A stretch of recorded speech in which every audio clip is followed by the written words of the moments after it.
Chris Barnes says 12 hours of rain. Didn't think it was going to ever stop. Runway should be just about dry now. Oh, my battery just died. Wow, that was quick. I guess I put the wrong one in. Glad I had one on standby. There we go. Oh, look at that, Chris. You're early. We're here in Tucson with you to help chase those clouds away. Thank you, Chris Barnes. Actually, Chris, I'm not going to lie. I'm a cloud guy sometimes. And so I was loving yesterday and this morning with clouds and then some rain. Trucker Norm, good morning. Has his other account. Aircraft Expeditions, Don Rumsey. Danielle, good morning. Lynn Christie, good day. What do they say over in the UK, Lynn? Do they say jolly good day? Or what do they say for like having a good day?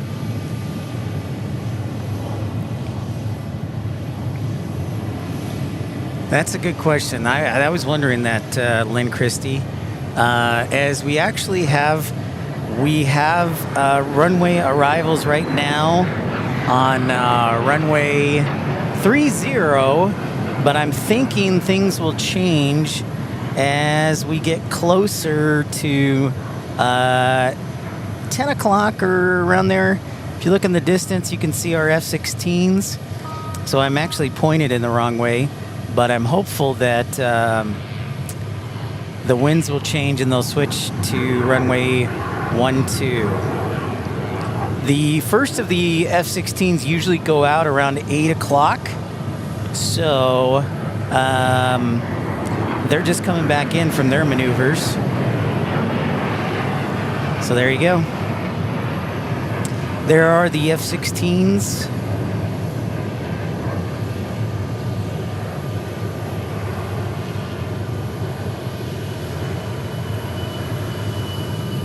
Chris Barnes says we're in an RV park south of Tucson.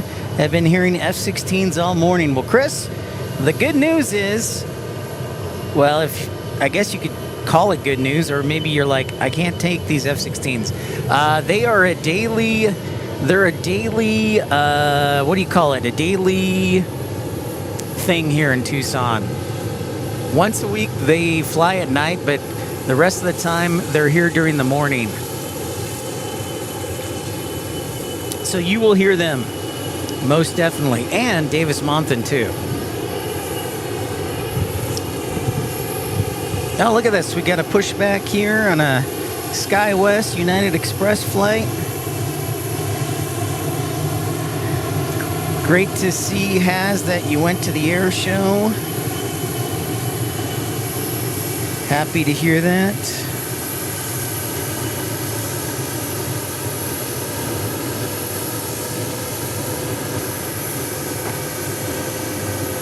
Okay.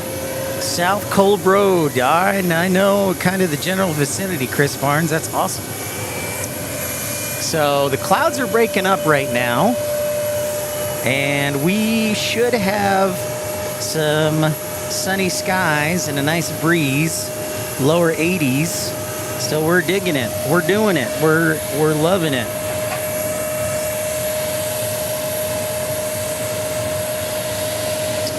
And we do have an arrival. American Airlines is just around the corner. So yeah, I'm making a predictive bet that I parked this way because I think the winds are going to change. So that is why.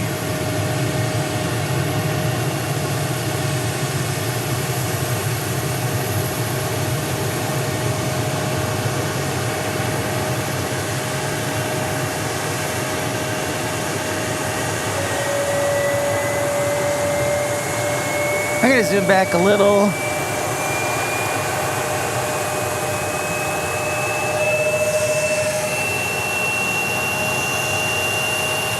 So my camera, I'm pointed the wrong way, but I'm predicting the winds will change. Lynn Christie says, we just tend to say good morning, good afternoon, good evening, and as a parting good comment, have a good day. Got it.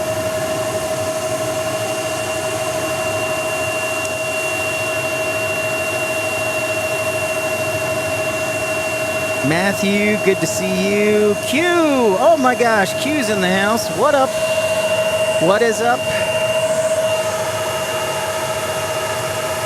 Yeah, so we had rain overnight and yesterday, but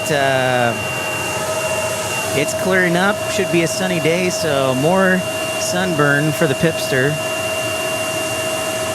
Alan Lee, thank you for being a premium economy member for 12 months. Thank you so much. Think about dropping in. Thank you. Appreciate you, Alan.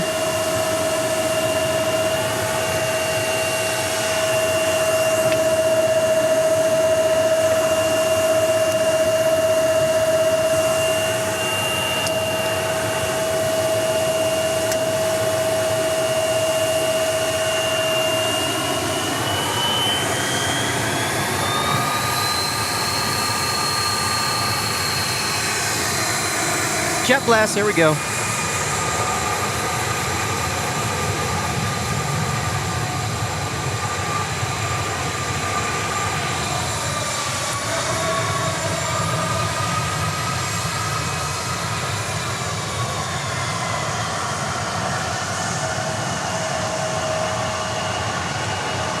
I guess I'm gonna have to pull out my hat. Stand by, I gotta pull out the hat.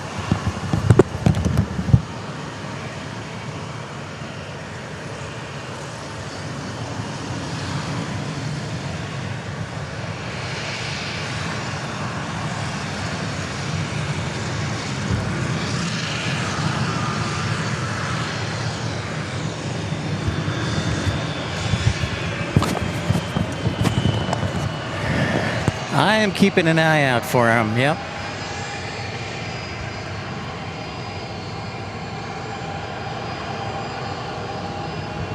There they are.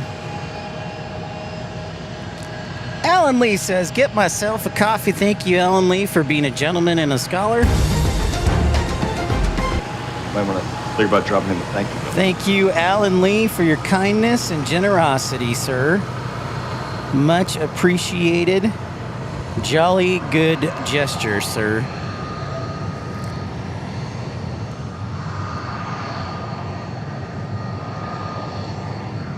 There they are.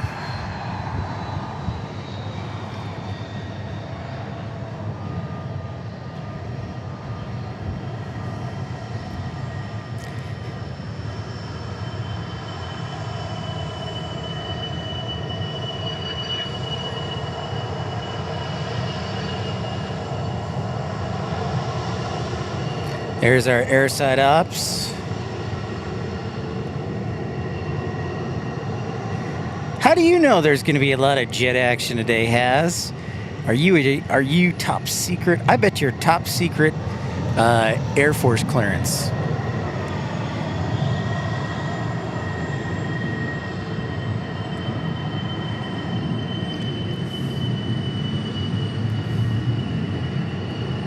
Next arrival looks like on radar is a Challenger 600 they've been doing some maintenance tests on. So it looks like we got Southwest. Where are you? Oh, there you are. You're headed down to the runway. Jason the Rail Fan says good morning. Good morning to you. Q, excellent question. I do, and it's more so for market research purposes. And yes, correct. I always got to stay vigilant. So, I do. Great question. Roblox, good morning.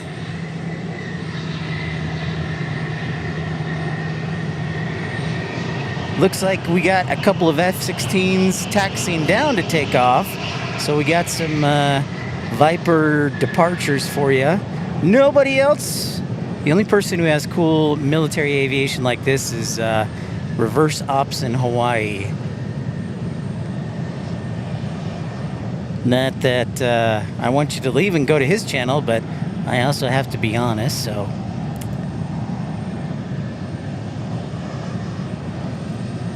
But Q, absolutely. I watch lots of other channels. I absolutely do. Gotta stay on top of things, so I can always be one step ahead. which really doesn't.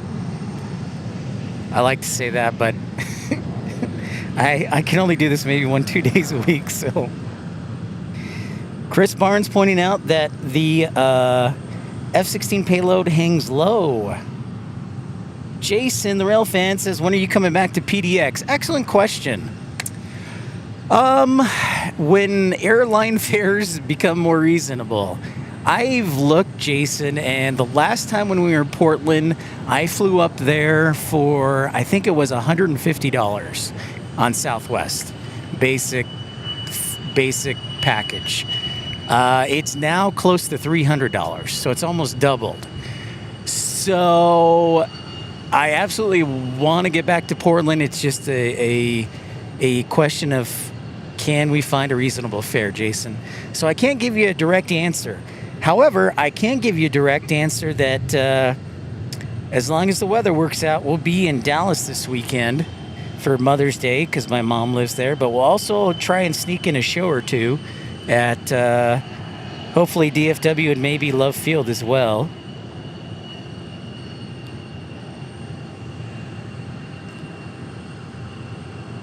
Victor says, good morning. And hello, Victor. Thank you for tuning in. Penn, I'll actually be flying on American. That is affirmative. In fact, if there are no delays, I'll tell you what, Penn, I will be, I'll give you my flight number, Penn. You can write it down right now and track it. Stand by. And thank you again, Alan Lee, for your contribution to start off the show to keep this channel running and help support me in my endeavors. Thank you so much. All right, my flight from Tucson to DFW is flight 584, Penn, this Saturday. Takes off about 3:15. Chris Barnes says we're making our way back east to Houston this weekend. Sad to leave Mesa till fall. That is. Wait a minute, Chris Barnes, you're going back to Houston right when summer's starting? Is it time to hang out by the pool in Texas, which is or a lake?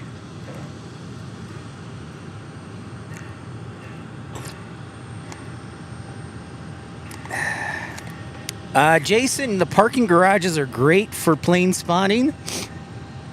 I really enjoyed it, and the thing about Portland's parking garage is it's right in the middle, so you get your choice of runway. You get one on the north side or one on the. You get the north side runway that faces the Columbia River, or you get the south side that looks over the field in the Air National Guard. So, look, everybody, it's Jim Arnold. Jim Arnold. Oh, sorry, Tim Arnold. Excuse me, Tim Arnold. Tim was kind enough to send me a quick video that it's snowing in Colorado where he's at. So Tim is rubbing it in. Thank you, Tim. Chris Barnes says we're only in Houston for a week before heading to the mountains. Okay, that makes more sense, Chris. Heading to the mountains in Tennessee and Kentucky. Right on.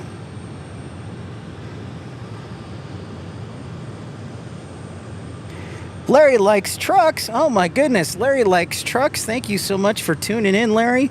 Good day. Thank you for joining First Class Premier, sir.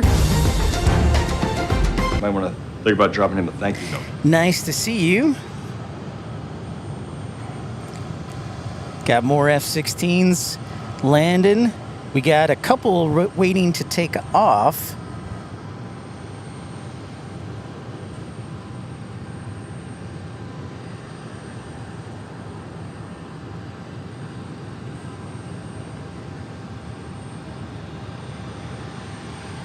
Monica, good morning to you. Chris Barnes says we got an American turning final. 175. Aircraft Expedition says Davis Monthan, the air base just about 10 minutes away, is very active this morning. We were all excited to hear that the military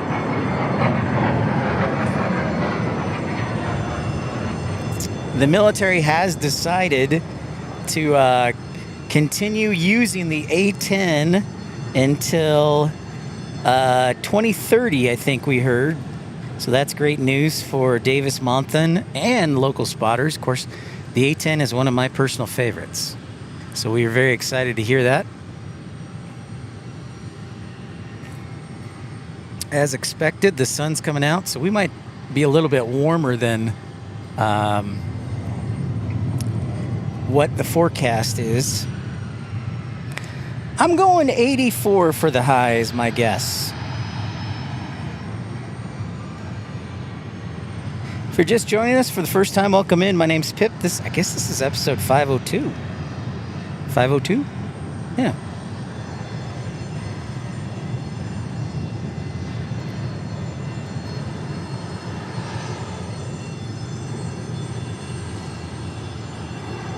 And this very, very well may be our last show from Tucson for the season. No guarantees, you know, if the weather's good one day, we might be out here. But there's a strong possibility. Usually last year, it was right around May that we did our last show for the season. And this weekend, it's supposed to be close to 100 degrees or just over 100 degrees, depending on who you see. Thankfully, Jason, the heat isn't too bad today. Normally, yeah, if it was like 90 or during the summertime, I would not be out here.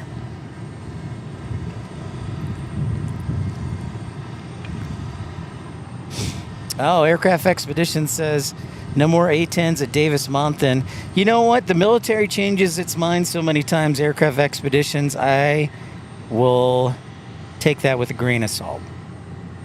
With all due respect, they're like, oh, no, we're going to change. We're going to do this. We're going to do this and this and this and this.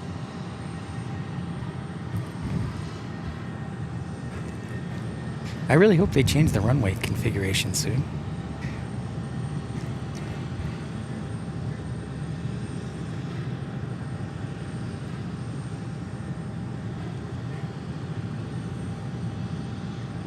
Whoops, I'm trying to adjust it so my tripod doesn't look like it's on a tilt too badly. Ah, there it is. We've got mainline actually, no, excuse me. That is E175, I believe. Correction. Yeah, so we got SkyWest 6415 on a 175 right there in your screen. And then right behind them is American 1014, an Airbus A320.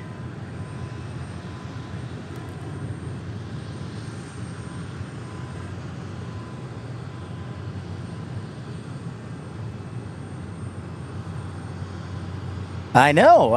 Yes, Matthew Breckshot points out that Independence 1 was in fact Tucson. Matthew, if you saw my post last week, we had pictures of it.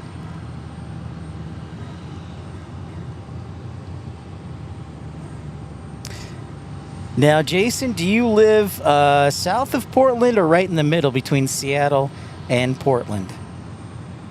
Aircraft Expedition shouting out, showing he's been a member of Premium Economy for 15 months. Thank you so much, Aircraft Expeditions. I want to think about dropping him a thank you note.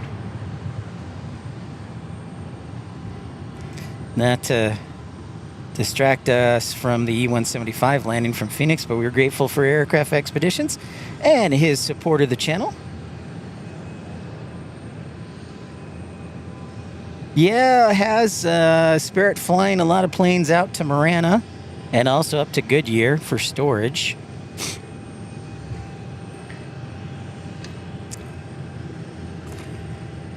And I believe we actually have two, maybe one here at Tucson in storage. Curtis, good morning to you. Okay, right around Thurston County. Roger that, Jason. Uncle Plane Guy says we got a 737 MAX 8 from Calgary, 27 minutes out.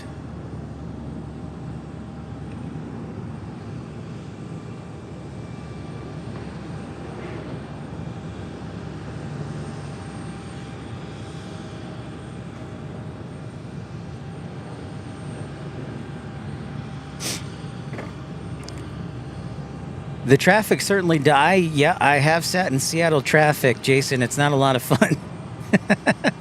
Houston, Texas, y'all. Great to see you. Hey, there's Matt Man. Good morning, Matt Man. What's shaking? Dylan, Chris, do you remember Susan? I have a sister named Susan, so I remember that Susan.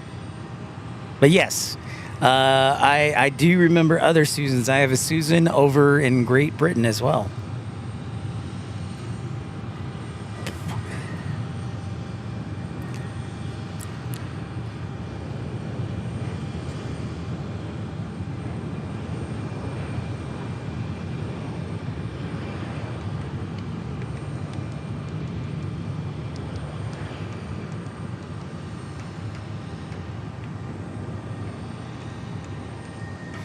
All right, we should have these two F-16s taken off any second. And then I'm going to grab some additional equipment. Sun is right on top of me, which is awesome. Said no one ever.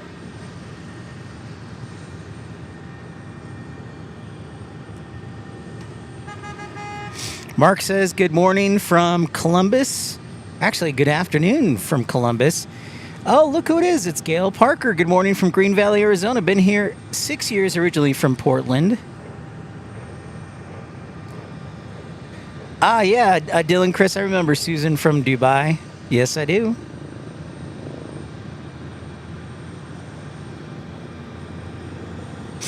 Green Valley, I bet, is extra green this morning, Gail, after the rain. Gail, how much? Did you get a lot of rain last night? See, this is a great, if I can get mostly cloudy skies with still some sun in it, that's a win-win.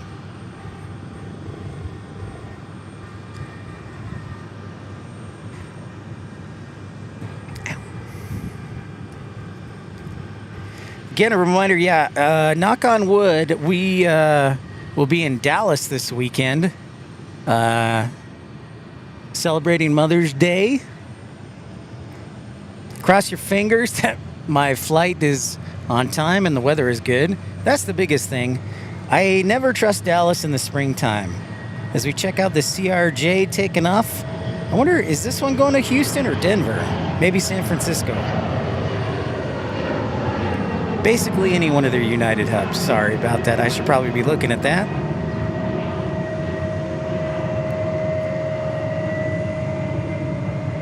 But a great takeoff nonetheless.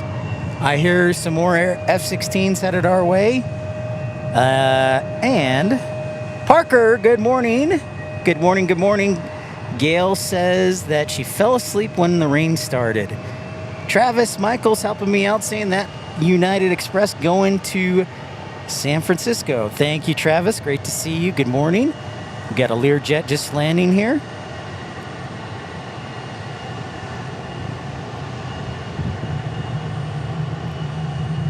ERB, good morning to you.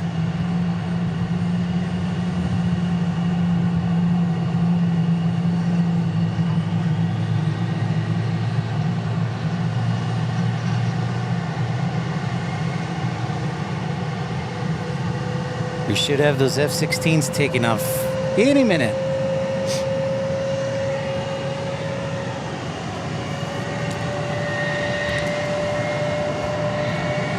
Awesome, Jason. Glad to hear it's your Friday. My work week doesn't start until Wednesday, and it goes through Saturday, so I'm on my days off.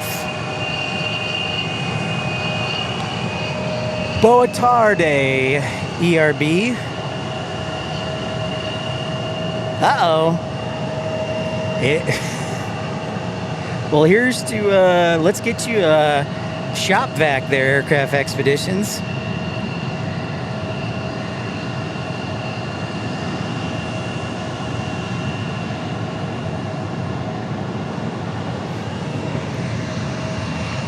I don't want, I need a piece of equipment, but I don't want to go anywhere and miss my F-16, so I'm going to stand right here until they take off.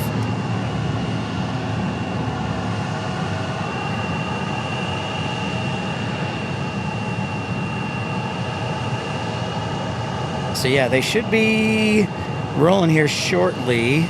Looks like we've got a 172 though landing. And then we also have Southwest taking off, so maybe after Southwest. So again, 2 more F-16s as well headed down, so we should have 4 departures for you shortly. So Tucson had rain last night, which doesn't happen every day, so I enjoyed yesterday quite immensely.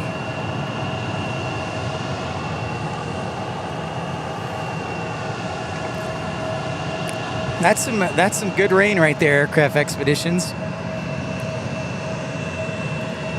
Well, I'm glad that you're smart enough, Aircraft Expeditions, to not drive into the flooded areas.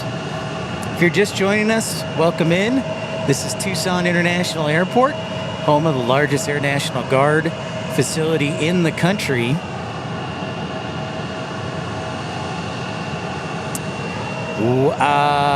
Uncle Plane Guy, I sure hope so. That's great that you guys got JetBlue. Honestly, that makes a lot of sense too.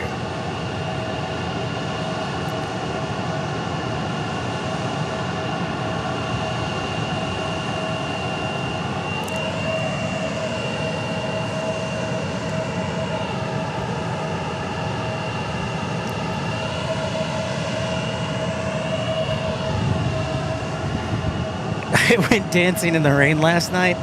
More like I got the slip and slide out, Dan, and we had a party in the neighborhood. People were like, "What is this? What is this rubber contraption or latex, whatever it is?" I'm like, "This is a slip and slide."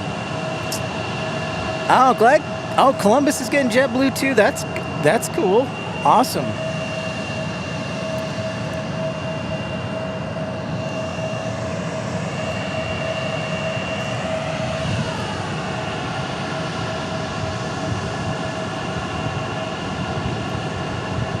The Macarena?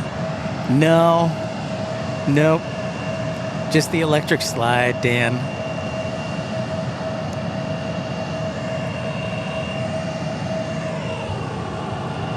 Just the electric slide. Air King Flyer, what's happening? Thank you, Tim Arnold, for the update on that WestJet. Now, just a reminder, that WestJet is a lot of the WestJets have flown down here either for repairs, for hail damage, or modifications or engine work here. So that's why a lot of the WestJets fly down here.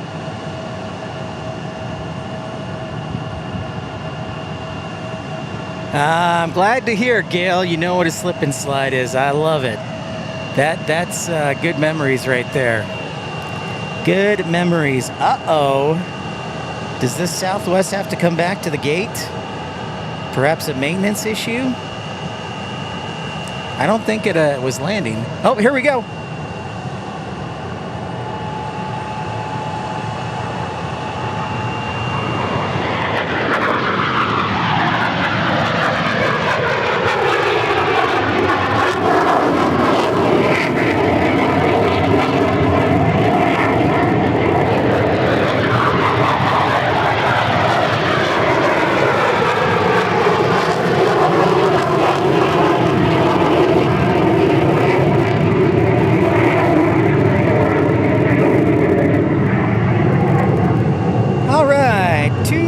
Tuesday, taking off here.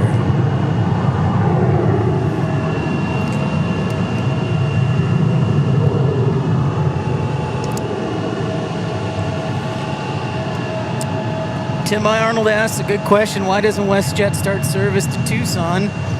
Well, I know for a hot minute, Tim, Flair Airlines flew to Tucson, but ever since then, they disappeared. I think that was right before COVID, and then obviously with COVID, everything shut down. Here's a sharp-looking Challenger 600. That looks like a Canadian military paint scheme.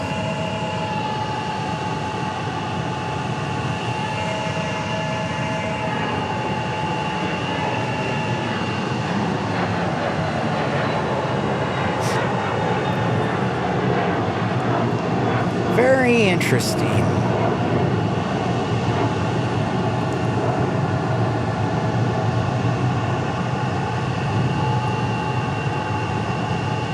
I bet, ERB. There are a lot of banana planes parked all over. And they're all probably all headed my direction or the direction of our friend Plane Spotter in Phoenix. So, yep. 'Tis true, 'tis true.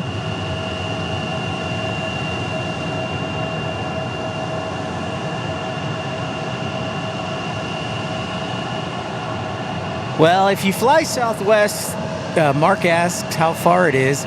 Southwest does not have direct flights from Tucson to Salt Lake. Delta does. So you would have to connect through Phoenix or Las Vegas to fly to Salt Lake City.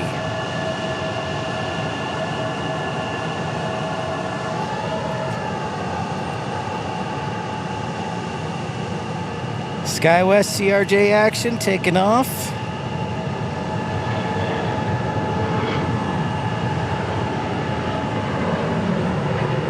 Thank you so much for everybody tuning in, leaving a like, being a part of the action.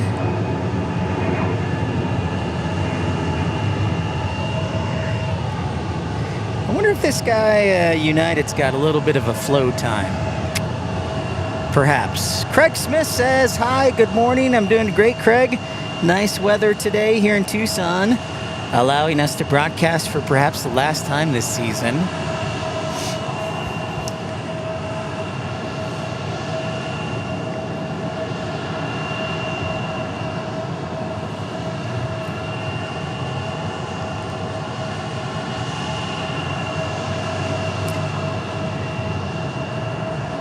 I'll be right back.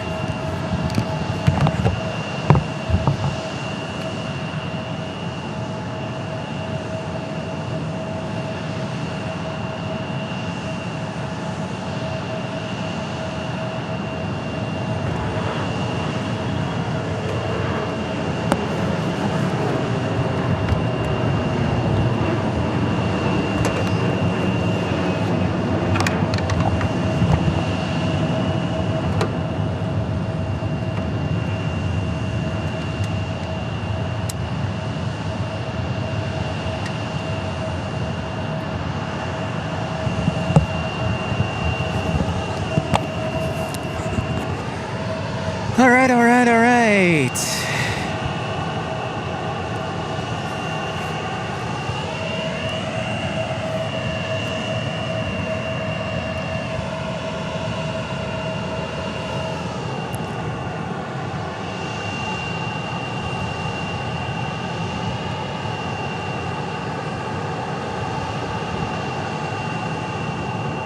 We should have 2 more F-16s rolling here in just a bit. Welcome in, everybody, to a nice day here in Tucson. Craig Smith asks, are there any Spirit that are parked here? Craig, I believe there are 2 that are parked at Ascent Aviation on the north end of Tucson Airport. But I think just due to available parking spots, most of them are going to end up in Goodyear or Marana, which is about 45. Marana is about 45 minutes north of here.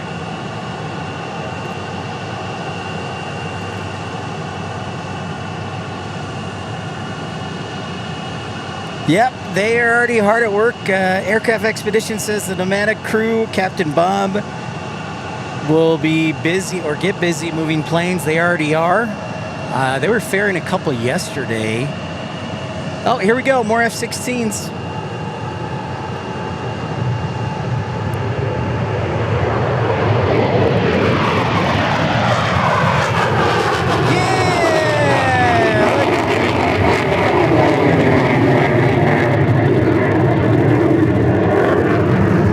Up and away!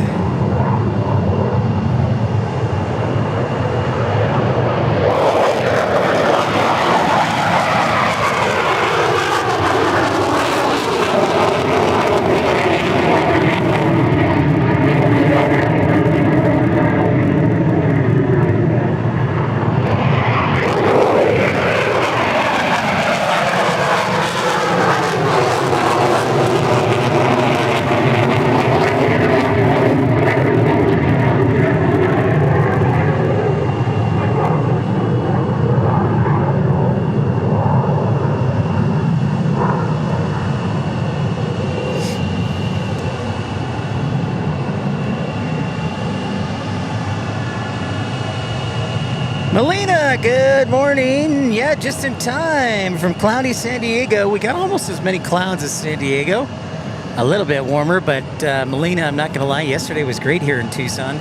We got some rain. Good morning, good morning.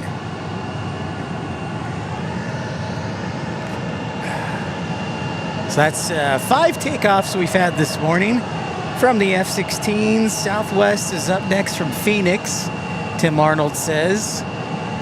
That is our... Oh, you know what? This will be cool. Here's one of our new fire trucks. They got these here at Tucson International, I want to say like 2 months ago. And there's the Southwest.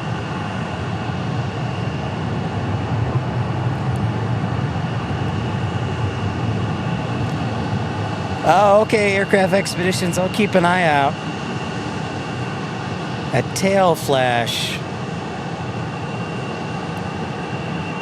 I will keep my eye out for that. I don't know what a tail flash looks like. I know what flashers look like on a car. Hazards.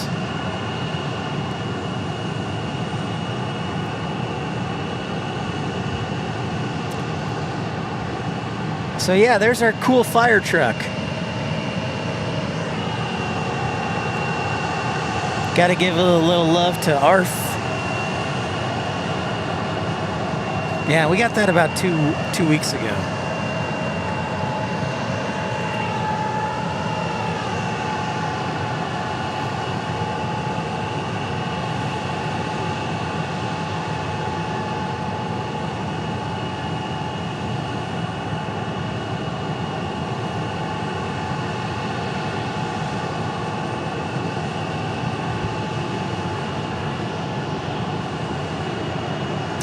Ah, I see. I see. All right, Aircraft Expeditions. Could be just responding to a medical here at the terminal. Probably that's what it is. Got it, Aircraft Expeditions. Yeah, some of the F-16s ERB are pretty old. They are an old military fighter. But you'll see a lot of planes that are really old.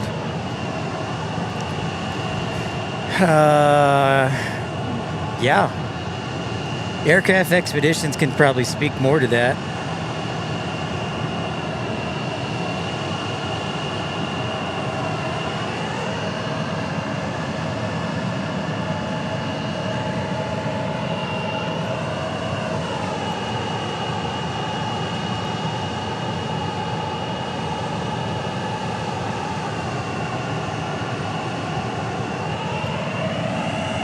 So welcome in everybody to Tucson. Thanks for being a part of the action.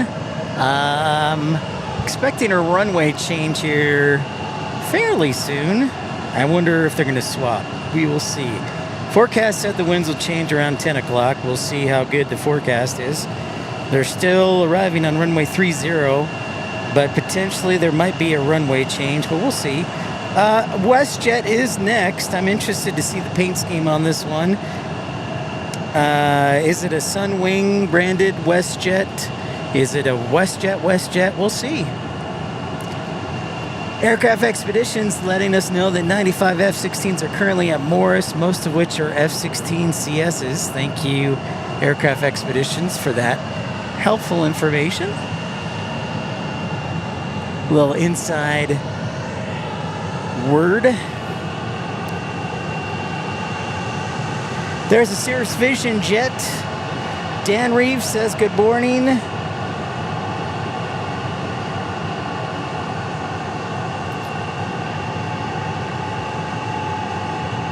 We'll keep an eye out for that WestJet. I think it's on its downwind leg. Yeah, this United's just chilling. I guess they got a float time.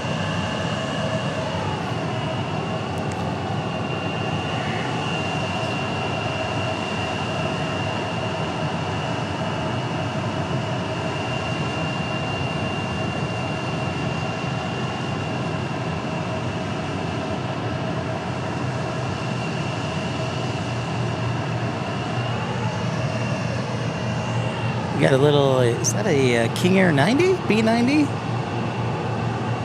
Yep, there's a King Air. Looks like a B90 perhaps.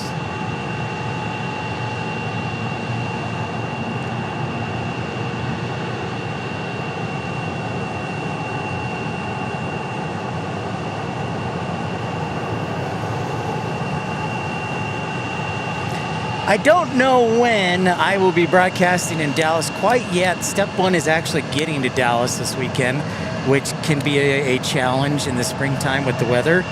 But the forecast looks fairly good. On Saturday, my flight is American 584. I believe it takes off at like 3:15 on Saturday. We will try to get in a broadcast or two in Dallas. I just don't know when. It is Mother's Day this Sunday here in the United States. So happy Mother's Day to everyone. David G says, good morning to you. C90, thank you, Uncle Plane Guy. A C90 right there, not a B90.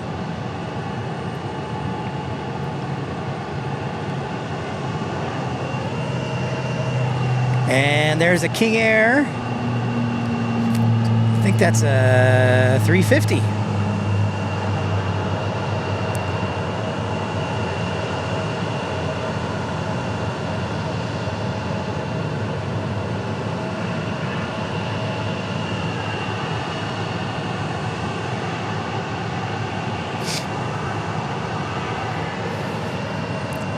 When I said my prayers this morning, I asked the man upstairs if we could get some KC-135 touch and goes. So we'll see how good I am, how much street cred I have.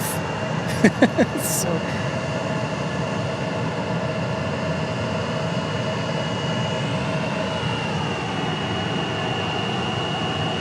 of course, Melina, yeah, hopefully when I fly into Dallas, I'll be hanging with me Madre and my sister and my dad. So we'll just celebrate. Actually, and you know, the funny thing is my mom's birthday is this week too. So Mother's Day is the 10th. And my mom's birthday is Friday. Hey, thank you so much, Alan Lee. We appreciate you. Oh, Gail's a mom. Awesome. Well, thank you for being an awesome mom, Gail. A lot of pride in your kids. That's wonderful. Lynn is a mom as well. Happy Mother's Day. Kit Kat coffee. Is it beer clock? Not quite yet. Although Kit Kats sound good. I'm actually thankfully the Sunday, Monday, Tuesday are my off days. So thankfully I am going back to work tomorrow. Roblox, $2 super chat. Thank you so much, Roblox, for your generosity. Hope you're doing well in Fargo. I want to think about dropping him a thank you. Don't know when we'll be in Fargo, but we'll eventually get there. Just be patient. There goes that Cirrus Vision.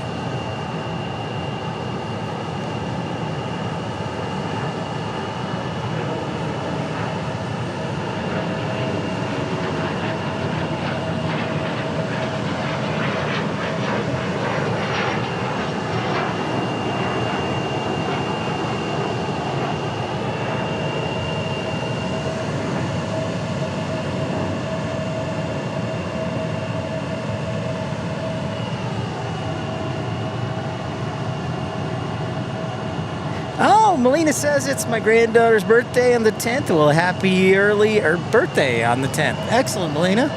Love hearing that. Happy birthday. Andrew says, good morning. You know the morning I did my solo for my PPL. I didn't pray for the KC-135 touch and goes, but I got them. Wake turbulence and displaced landings on my solo.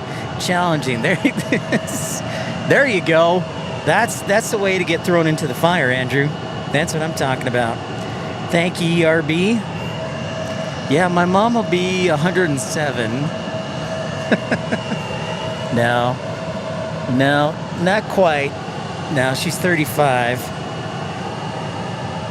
But, yeah. My mom lucked out. She gets Mother's Day and her birthday like right close to each other every year. WestJet, where are you? Oh, I see you, WestJet. There you are. WestJet, right there. Thank you, Tim. Melina, the Kit Kat Fund, $5 super chat. Well, thank you so much, Melina. I actually will use that tomorrow at the vending machine. And, well, I might actually use it to save for San Diego gas. So, either way, thank you so much for your generosity, Melina. Appreciate you.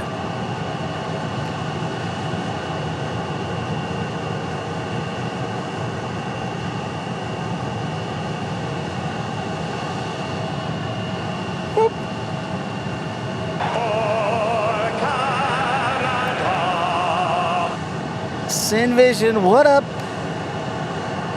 Mounted scandal. All right, so this is an interesting livery. I have not seen this before, so this is, I don't want to say an exclusive, but a unique livery we got here. It's pretty rad. So how about that?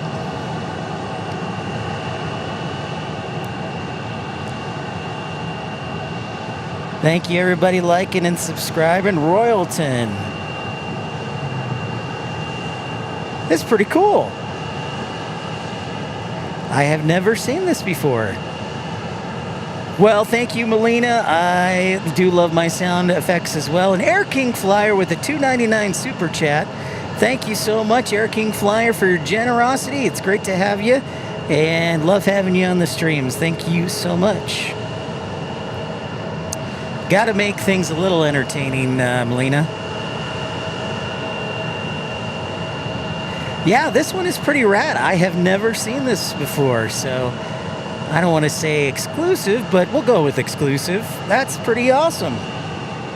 So again, a big thank you, Aircraft Expeditions dropping, or not Aircraft Expeditions, Air King Flyer dropping $2.99 super chat. I want to think about dropping him a thank you note.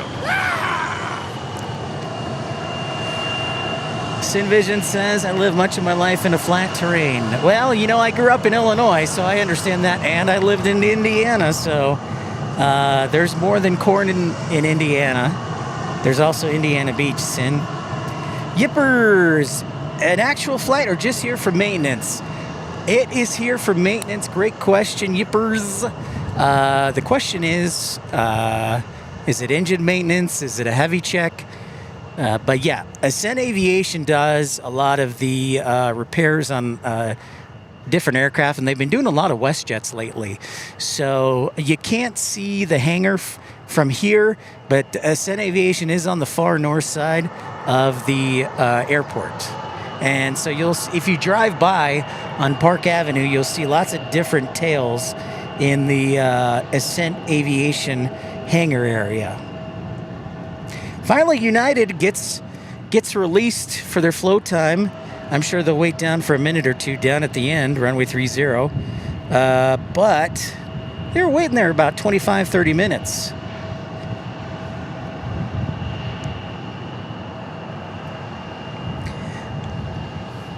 Nice little stream of action we've had here within our first hour. Oh, there's the Challenger. Didn't even know. I was looking to see what else was coming in.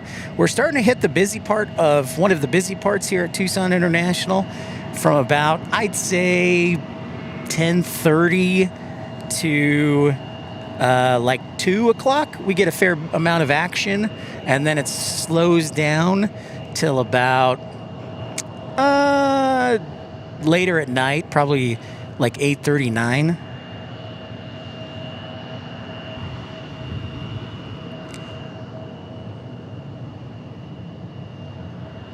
Oh, nice. Envision, Wisconsin, Illinois, too. Coastal South Carolina and Georgia. G-Money says, what is up with all the CRJs? Wonderful question. All right, let's talk about that since we got a little quick break in the action here. And thank you, everybody, for liking and subscribing. All right. So what is up with all the CRJs? Well, G-Money, across the way, we have the Mitsubishi Heavy Industries hangar that we like to call Big Blue over there.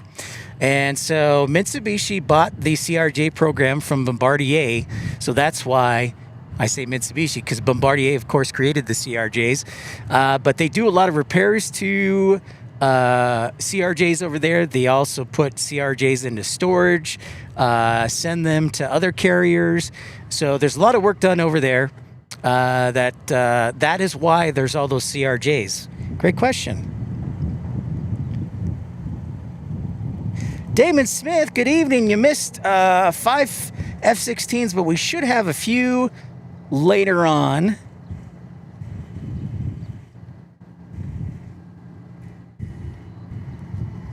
I caught a little bit of the RC-135 action. Yes. I think it was 2 weeks ago that I caught a little bit of it.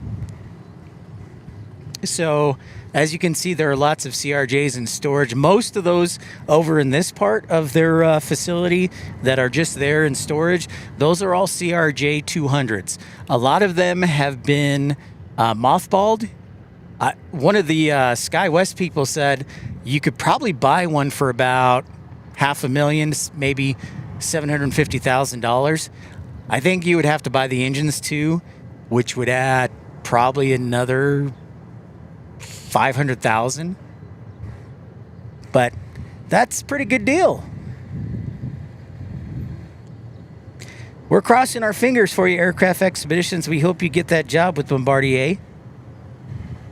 Uncle Plane Guy says E-175s from Salt Lake and San Francisco coming in. Yes, we do. So United Express 5433. Then it's Delta 3766. And then United Express 4031, all on an E-175. Well, I have a big moment. I have a moment. I want to give a shout out to our friends at Southwest Airlines for sending us Independence One last week. Very grateful. And my boys back in the NOC over there, I appreciate you doing me a solid. So thanks so much. It was great seeing Independence One last week. I have a lot more photos and videos, but I cannot share them at this point. Someday, like at some point, I'm just going to have this giant deluge of videos and photos to share. Roblox, thank you so much for joining Premium Economy. Just 99 cents to do so, and you support the channel at the same time and get all the emojis with it. Might want to think about dropping him a thank you note.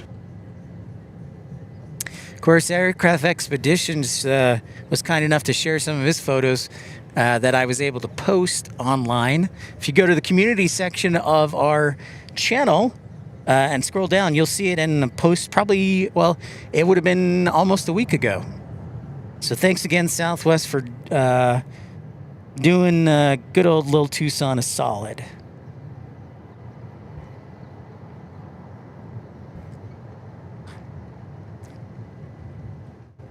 Now, if we can get Freedom One rocking and rolling, or Liberty One, that'd be sweet. I've almost got the entire special livery collection of photos from Southwest. The only ones I'm missing are Illinois One, Triple Crown One, Liberty One, and I think that's it.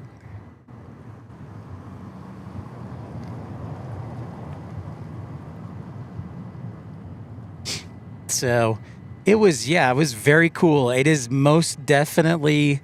Oh, and by the way, you know what? I should bring that up too. I think it's probably the best livery out there. And you folks agree with me because, stand by.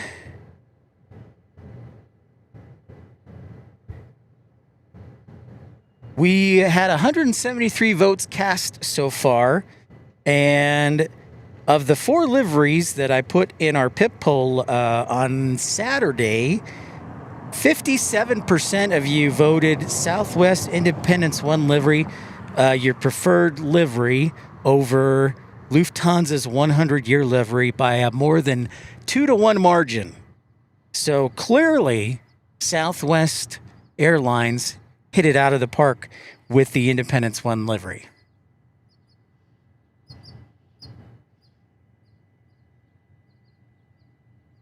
Aircraft Expedition says Freedom 1 is supposed to be in Tucson in 2 weeks. And then Uncle Plane Guy says Liberty 1 came into Indianapolis on Sunday. Awesome. And Chris Barnes joining Premium Economy. Chris Barnes, thank you so much. Might want to think about dropping him a thank you note. Yeah, Chris Barnes, I've been thinking about RV. I've been thinking about getting like one of those Mercedes or Freightliners. But I'm short about $100,000. But yeah, I would definitely be into one of those. For sure.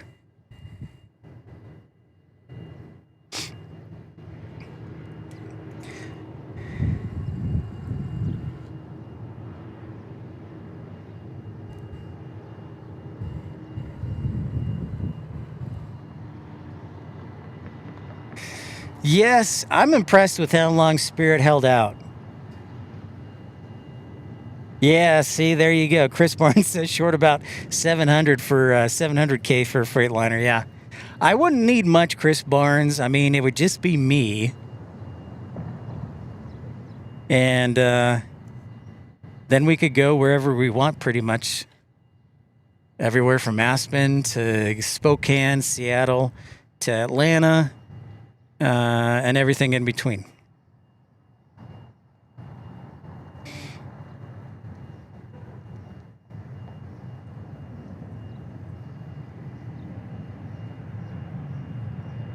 Oh, I gotta pay attention.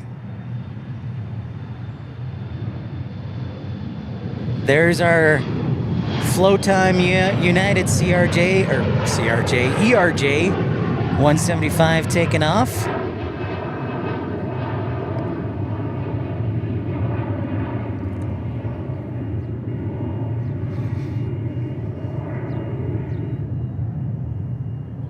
Interesting Aircraft Expeditions. We'll have to see what happens with that. I want to thank Chris Barnes, Roblox, Aircraft Expeditions, Air King Flyer, Melina, Alan Lee, Larry Likes Trucks for your contribution supporting the channel. So, again, we got a little break here. Things will be heating up, and there'll be another wave of F-16s that'll go out at, I think, around 11:30, if I remember correctly. So about another hour or so.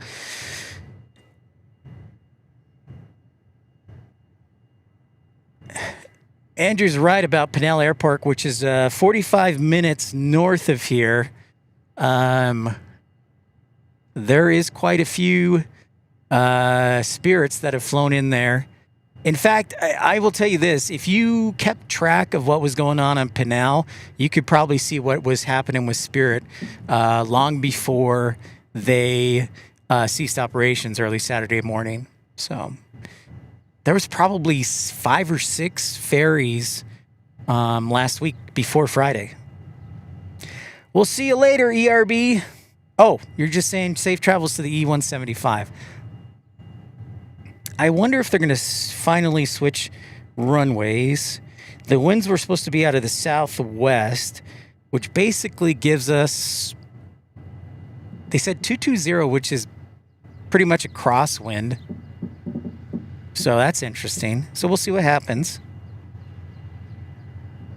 But I will take these clouds every day, all day.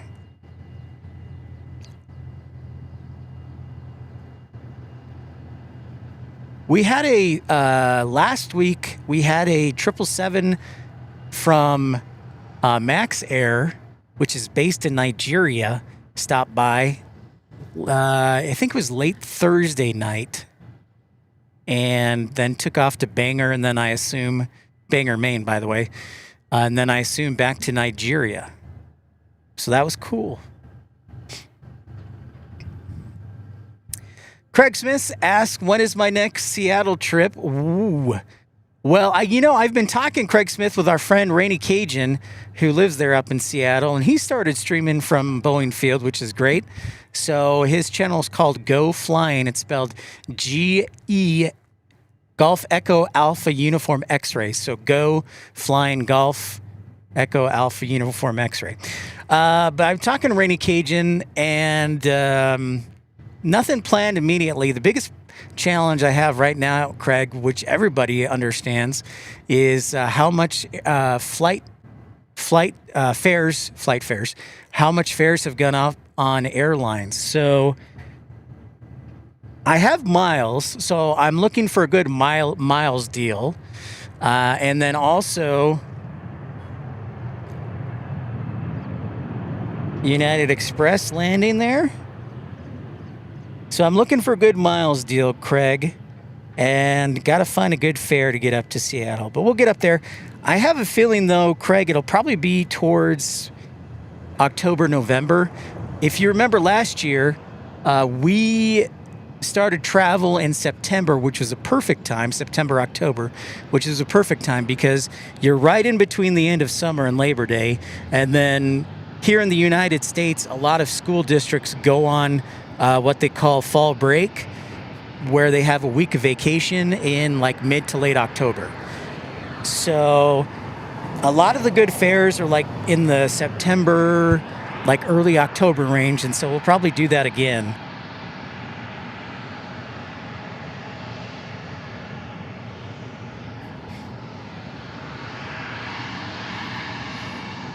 Next arrival, Southwest 931 on a 737-800.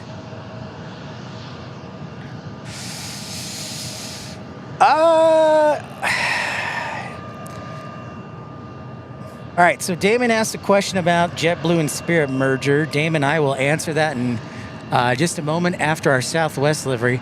I will tell you I do have some friends at Spirit, so I talked to them last week, so I definitely want to be sensitive of them, but I'll give you my take on it. If you're just joining us, welcome in Tucson International Airport, the busiest little airport of 4 million people each year, and our very own F-16 Air National Guard Wing.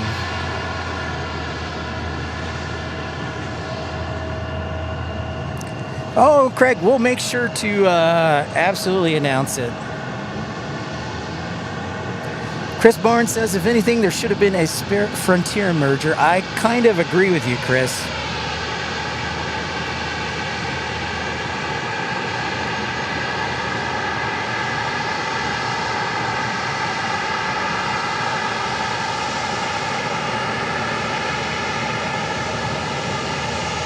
There it is from Denver, Southwest 737-800.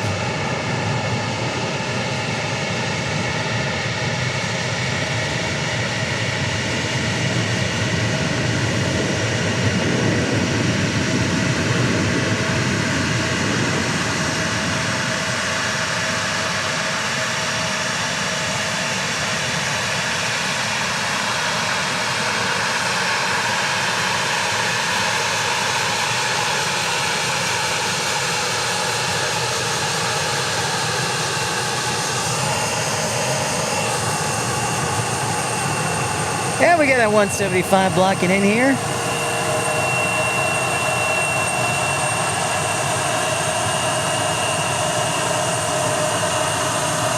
Danny says hello from the Netherlands. Nice live stream from the other side of the world. Danny, welcome to the deserts here in Tucson, Arizona. If you hang out with us for a while, we'll have some F-16s for you later on.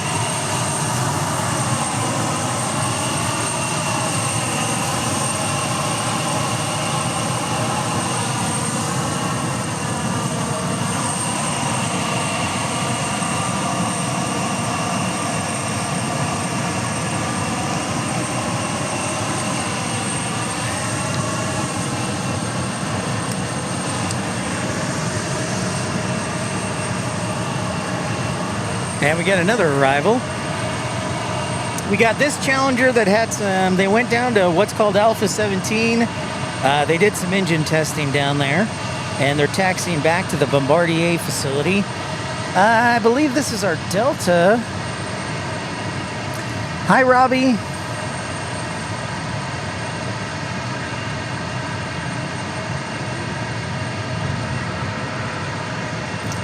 That's right, Alina. More snacks to come.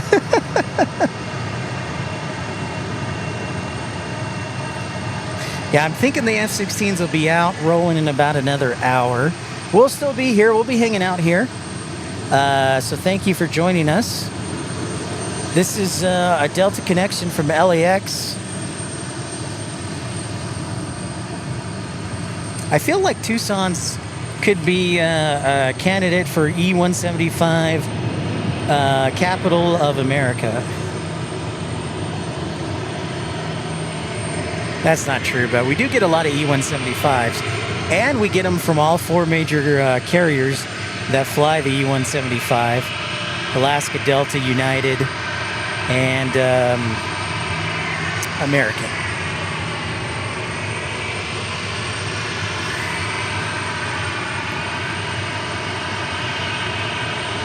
Yeah, we got one more arrival. Mesa flying United Express from Houston Intercontinental. And a shout out to Houston Intercontinental last week because ITA Airways began their inaugural flights to Houston last week. So congratulations to our friends down in Houston and Bush Intercontinental. ITA began flying from Rome to Houston. So congrats to the Houston airport system. Oh yeah, El Paso gets a lot of ERJs. I'm sure Albuquerque does. But you know, another reason, Chris Barnes, that we get a lot of 175s is SkyWest has a maintenance base down at the end of the field. So we'll sometimes get maintenance ferries and things like that as well. Air King Flyer heading to work, couple late shifts. Well, Air King Flyer, have a great day at work. Thank you so much for your generosity and contribution. We'll see you again. Remember, we'll be in Dallas this weekend, so hopefully we will see you there, and I will see Dallas there as well. So thank you so much, Air King Flyer. Appreciate you. I see our next arrival from Houston just around the corner. Yeah, we got all sorts of interesting things, Chris Barnes. You wouldn't think so, but it is true. I didn't know that there was all this aviation. I knew the graveyards were here, but there's a lot of other stuff going on Tucson aviation related, which I was not aware of until I moved here. Waka says, greetings from Dublin. Been to Tucson before and Scottsdale. Nice. Well, welcome in. Thanks so much for joining us.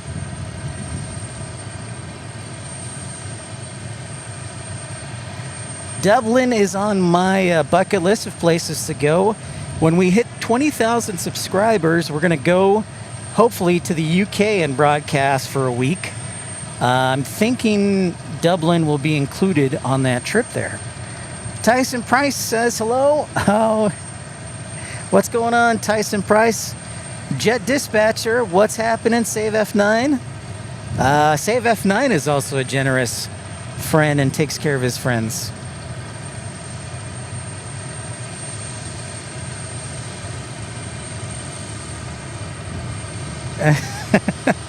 You know what's funny? Save F9, I actually played the organ last week.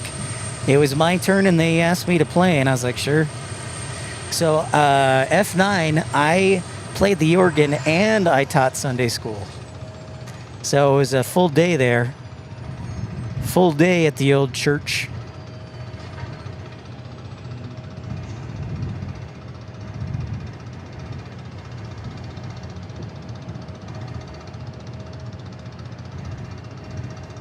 Chris Barnes points out the Pima Air and Space Museum is a must-see here, by the way, for anyone passing through. Agreed, Chris Barnes. I am very biased on this, Chris Barnes, that I believe the Pima Air and Space Museum is like the #1 in the United States. Maybe the Smithsonian is the only one that could challenge it. But other than that, I think the Air and Space Museum is like #1, #2, something like that.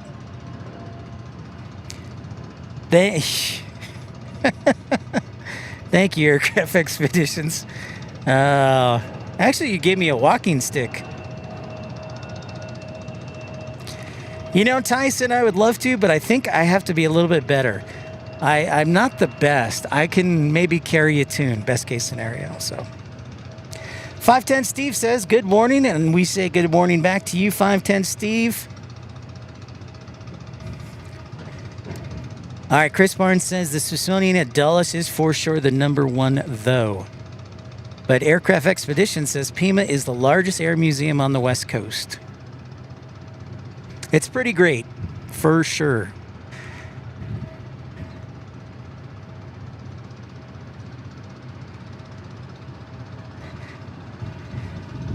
Actually, you know what? Aircraft Expeditions, that walking stick is good for multiple things. It also can be used in a pinch as to protect myself when we're broadcasting on the road. That's the airplane tradition of the walk around, making sure everything is up to snuff by the first officer. Yes, it is, 510 Steve. We've been talking about that. In fact, I counted last week before Spirit ceased operations. I counted, I think, 5 or 6 that were flown into Pinal. Okay, Lynn Christie, thank you for being here. Take care of your 87 dogs, and we'll see you later.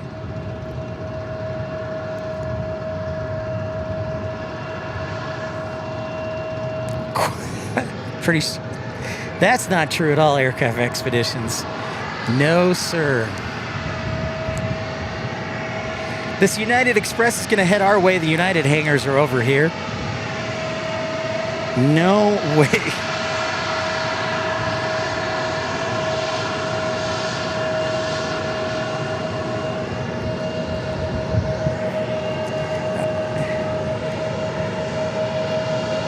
No way.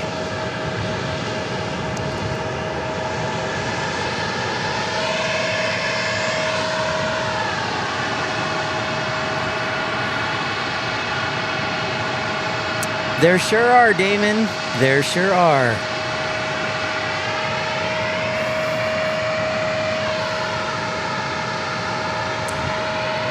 We have 7 airlines that fly to Tucson right now. I guess I should say 6 technically, because Frontier is done for the season. Frontier is gone for the season, but in the meantime, we have United, Southwest, Delta, Sun Country, American, and Alaska. What is up? Ride with Ben, how's it going?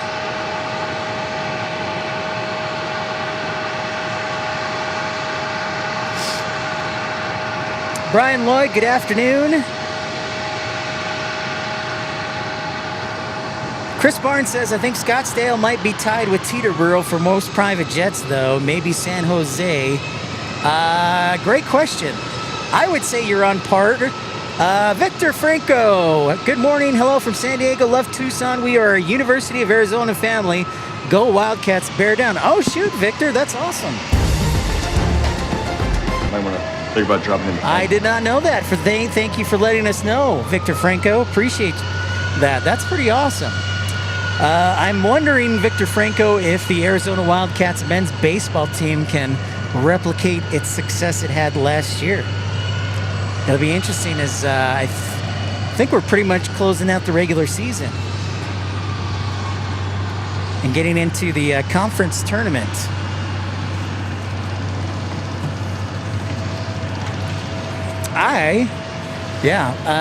From where we are, and Victor knows this, from where we are, the university's, I would say, about a 20-minute drive.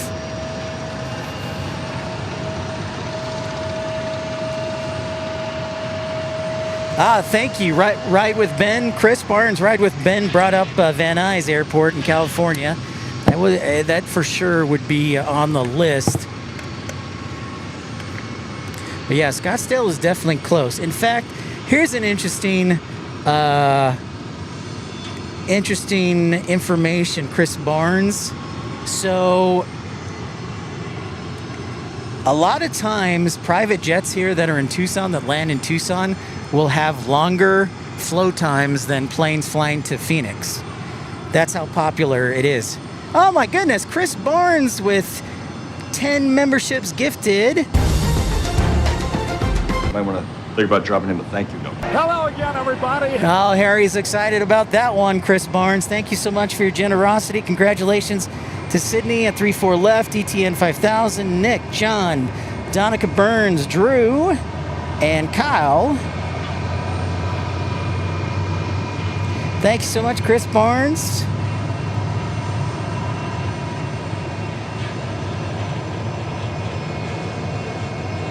Oh yeah, accelerated construction. That's great. Aircraft Expeditions. They are building a new runway here too. Oh, and Danny got a membership too. So thanks to Chris Barnes and your generosity. Appreciate you. Tucson. Yeah, it's pretty rad. So yeah, the University of Arizona is about like 15, 20 minutes away. So that American A320, I believe, is headed back to DFW. Maggie P says, hi, everyone waiting for snow in the Denver area. Great views. Maggie P, our friend Tim Arnold, says, this guy, he's making me jealous. He sent me some video of the snow from, he lives up in Loveland, Maggie P. So Tim was up there and he sent me the video this morning. Hey, Texas girl, good morning to you. I have not emailed you, Texas girl. I apologize. I need to. I did get the work done on my truck I needed to, so we should be good for another 6 months of road trips. So very happy about that. Took care of that yesterday and got that done. And so hopefully we should be good for another 6 months to a year of road trips. Ride with Ben talking about executive jets, airports that have a lot of executive jets. He mentioned Van Nuys, Opelika, FXE. Ben, I do not know FXE. Let's see. Let's see how good my memory is. Dang it. I got to think about that one.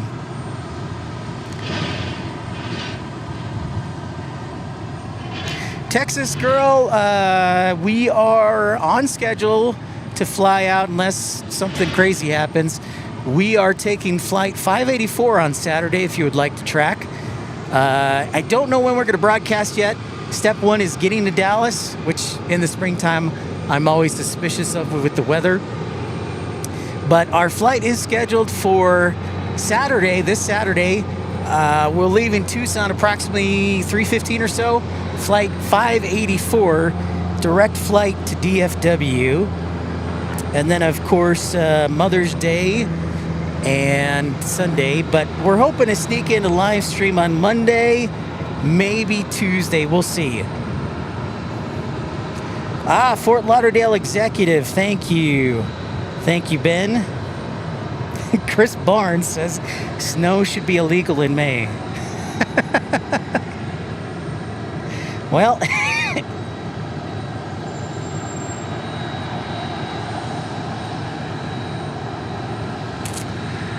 so Damon says, just read Delta stopping snacks and drinks on flights under 350 miles. From a business standpoint, honestly, that kind of makes sense. And here's why, Damon. For flights less than 350 miles, it would be tough to get to everybody, potentially. And honestly, what most carriers do is they give you a choice. Like American, when I flew from DFW to San Antonio, they said you can choose between water or orange juice, water or orange juice. So it's pretty simple. Mike Wick, good morning. Oh, what? Oh, we've got F-16s. Pew, pew, pew. Where are they? Doggone it. These clouds. We got some low clouds today, which are hiding some of the... oh, there we go.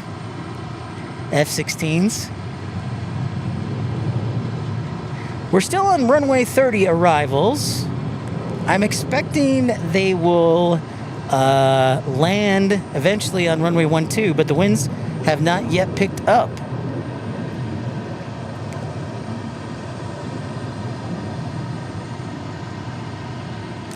That's 100% true, 510 Steve. Andrew pointing out we should be hitting 100 daily here in Tucson, and it's really been very cool. Then we got rain this May, which is nuts. I will tell you, Andrew, that I've been saying a lot of prayers of gratitude.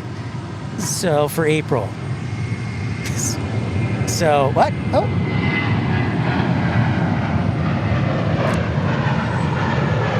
There goes our A320 back to Dallas.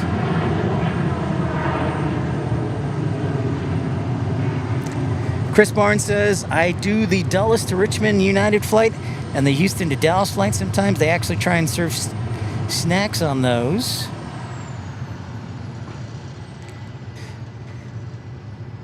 Aircraft Expedition says, Pip, I'm going to the Indy Motorsports Ranch in Wilcox, Arizona on the 20th this month. They'll have a big collection of military planes I'll be documenting in the trip. Very cool. Awesome, Aircraft Expeditions. That's pretty rad.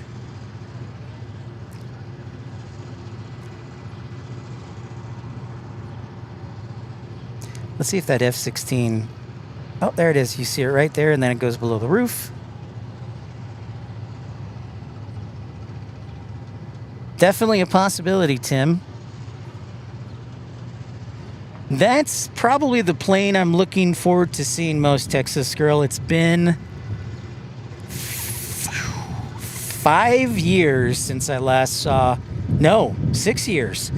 6 years since I last saw the Qantas A380 at DFW, Texas Girl. So I'm looking forward to seeing that plane the most. 100% Texas Girl. I have not seen that plane since before the pandemic in Dallas. I've seen it in Los Angeles, but not DFW in 6 years. So I am very much looking forward to seeing that Texas Girl.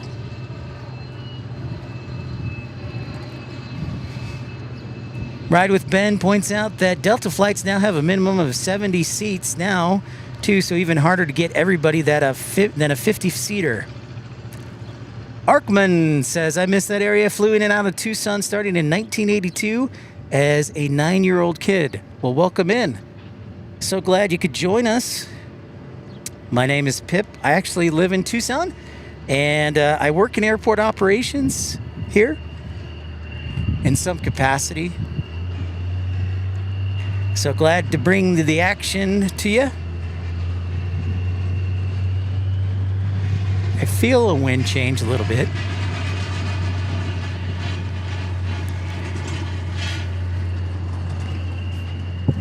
If you do encounter occasional buffering, just be patient. The signal's pretty good here at Tucson, but we are on the south end of the city. So once in a while, we have a little fuzz. Oh, she doesn't come in on Mondays? Doggone it, Texas Girl. Thank you for letting me know. 122 likes. ERB, thank you so much for that report. Thank you, everybody, for liking and subscribing. Well, doggone it. Well, I'm at least looking forward... the planes I'm looking forward to seeing most are the A380 from Qantas, because I think I might sneak out there Sunday evening, Texas Girl. And then I haven't seen Eva Air since it started flying to DFW, or Cathay Pacific for that matter. We'll try and catch at some point Royal Jordanian. I missed the Delta connection, my bad. But it is Mother's Day, so I'm going to let Mom tell me what to do, as she's my mom, so she should usually do that. We do have another arrival, though, another regional jet, a CRJ 700 from LAX from American Eagle. Thank you, everybody, joining us. I think it might be out there. You might be able to see its lights. Oh, yep, I see it up here in the upper left-hand part of the screen.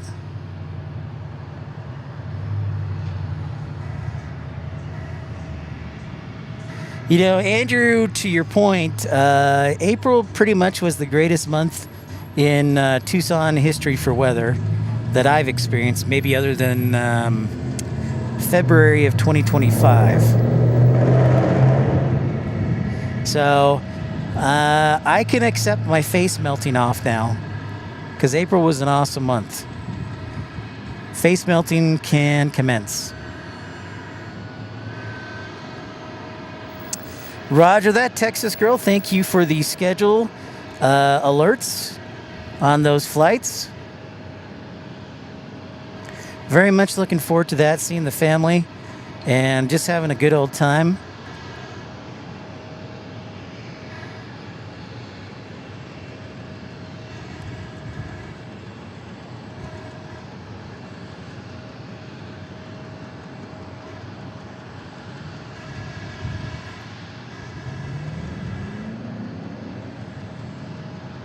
It'll be nice to be back in Dallas, for sure. I think I may have just enough time to sneak in some Hutchins barbecue before I fly back on Tuesday evening. Hopefully there's no weather Tuesday evening, or I might never make it back to Tucson.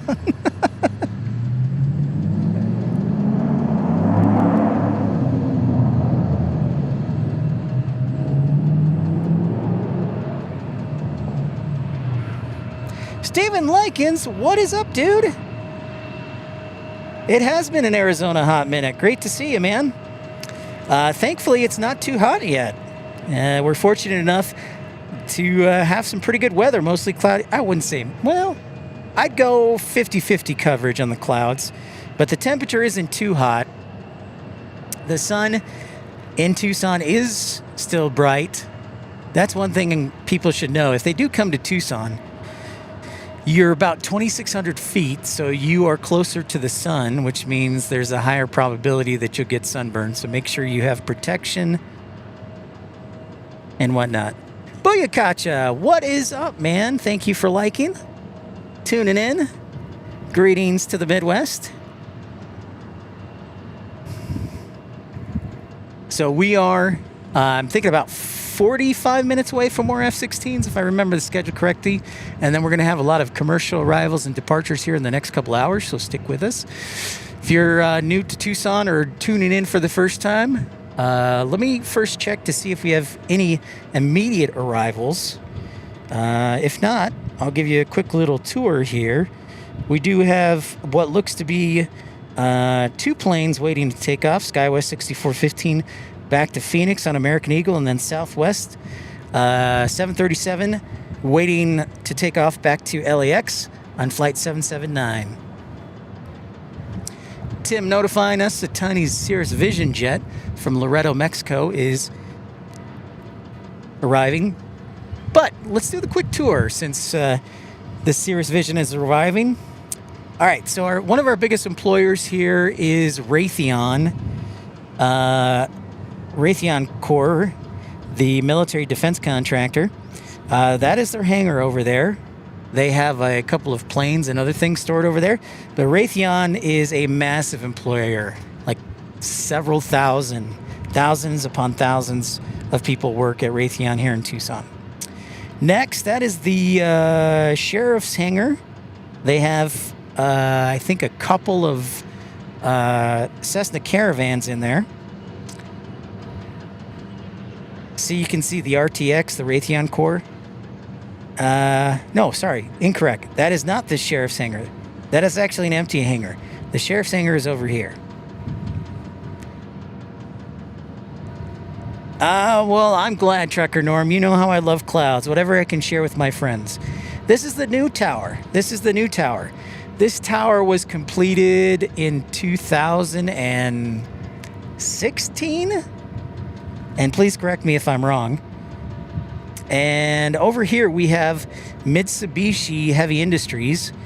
They are the company that bought the CRJ program from Bombardier. So they do a lot of work on planes over there. And then you can see some of the CRJ 200s over there.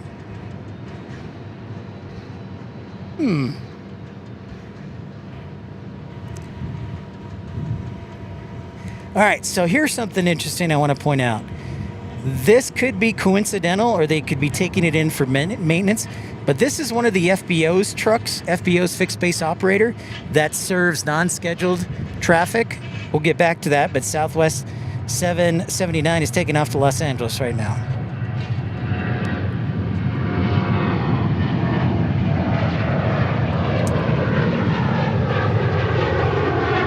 Buyakacha asking, did you miss any updates? Yes, we are headed to Dallas this weekend. I'll be flying out this Saturday on Flight 584. And then beyond that, as far as travel, nothing else to announce as of this point. But we will definitely let you know, Buyakacha. But yeah, we're going to try and sneak in at least one live stream while I'm there for Mother's Day weekend. So, what I was saying, this truck is pulling what appears to be a GPU, ground power unit, which tells me they're expecting a jet at Alpha 17 cargo pad. So that is down by, here, I'll show you. Alpha 17 is down over, see that little building, that hangar right there in the background? Like in the far back, the left, that is SkyWest's hangar. So the Alpha 17 cargo area is right there. But the fact that they are towing a ground power unit tells me they're expecting a jet to come in. What kind of jet, I don't know. But that is usually where larger jets go to park. So they could be leaving it there for tomorrow, or it could be coming in today. I don't know. But the intrigue, very interesting. That's a good idea. Copyright Pip dates. Good thinking, Buyakacha. Somebody said you can get sunburn in November. The sun is way more potent in the summertime. 100% true. Andrew asking, have you run across any of the history of Tucson from World War II and the Cold War? We trained British missile crews in the Thor IRBM on the West Ramp. Now that I did not know. I knew a little bit of the World War II history, and they still have the old hangar, like the old hangar, Andrew, next to Ascent. That's still up there. Mostly because they can't tear it down because of the asbestos.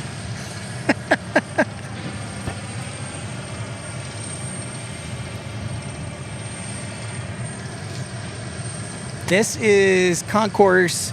So much information to tell you. I'm just spitting it off randomly. This is Concourse A. In Concourse A, Tucson, you have United, Southwest, and Sun Country and Frontier. Concourse B, you have American, Delta, and Alaska. Tim Arnold says, I'll keep you updated if Independence or Liberty One comes to Dallas while you're there. Sounds great, Tim. Here is Airside Ops. They're doing a great job here. What they're doing is they're actually, what is that? Is that, oh, yep. They're using what's called the FOD boss. The FOD boss, the FOD boss. FOD stands for foreign object debris, and so they are towing the FOD boss down the taxiway because sometimes there can be rocks, sand, FOD that is on the taxiway or runway and creates a hazard for the planes. So what that airside operations officer is doing right now is towing the FOD boss to clean things up. So there's a little extra knowledge for you.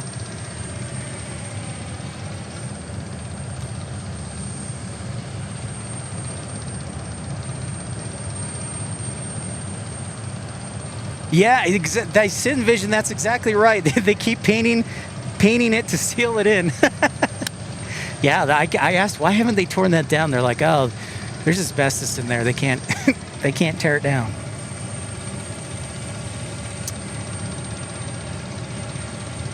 Ride with Ben says that GPU could be for Sierra Pacific inbound from Cherry Point, due at 12:30.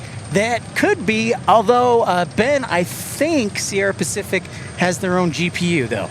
But that is a good point. I'm not totally sure on that, so that could very well be that case. So yeah, the FOD boss is a little nifty little invention. Very low tech, but it actually does a really good job. True story. I've been fortunate enough to use FOD bosses in the past, and they actually do a really good job. Like if you have gravel, sand, small rocks, things like that, that does an excellent job with nails. So yeah. All right, man, we'll see you later.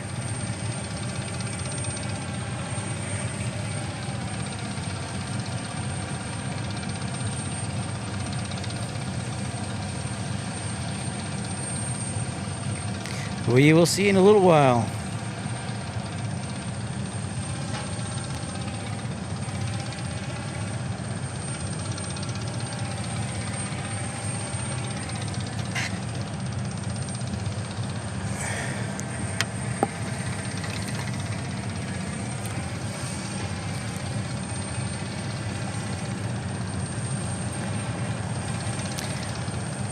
You know, Andrew, I agree. I think that, so Andrew points out they should refurbish the old hangars from World War II. I would love to see that. Here's the problem, though. The remediation costs would be exponential. So maybe if Warren Buffett was like, you know what, I'm going to give the airport $5 million.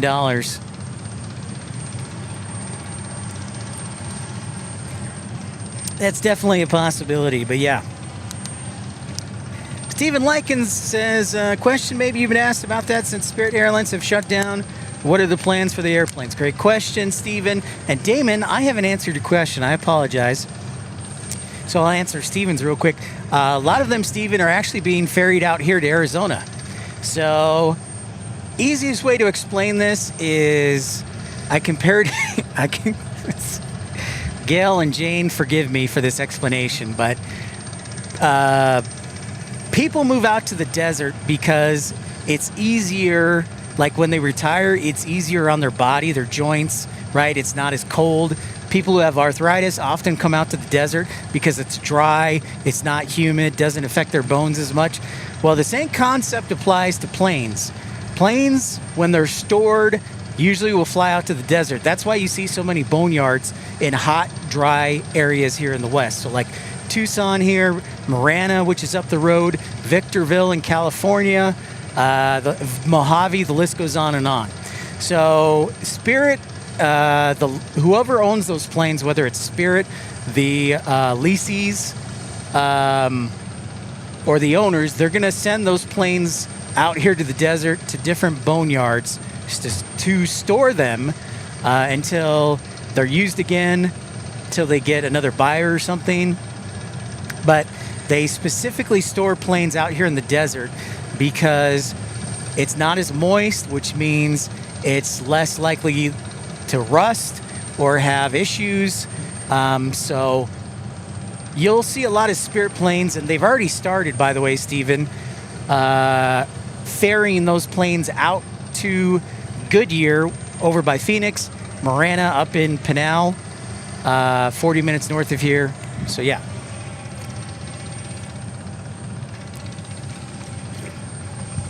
Backyard plane spotting, how's it going?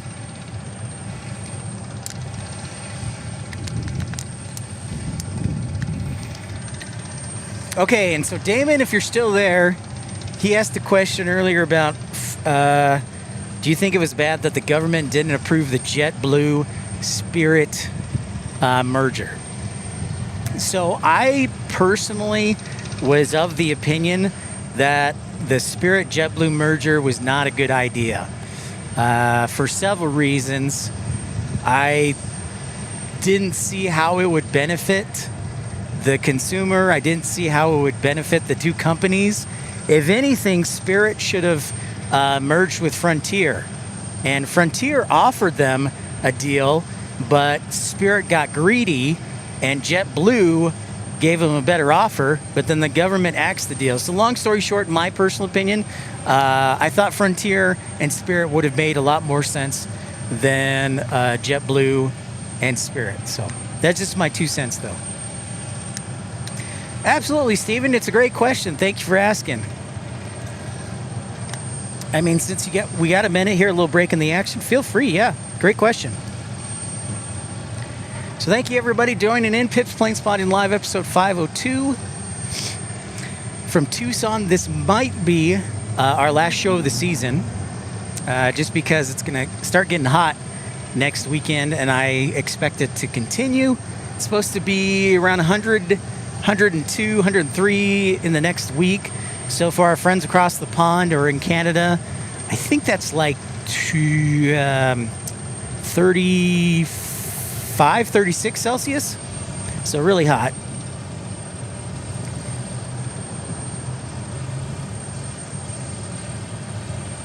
Okay, cool. Good to hear you're still there, Damon. Thank you, Melina. Thank you, Stephen, Brian. Yep.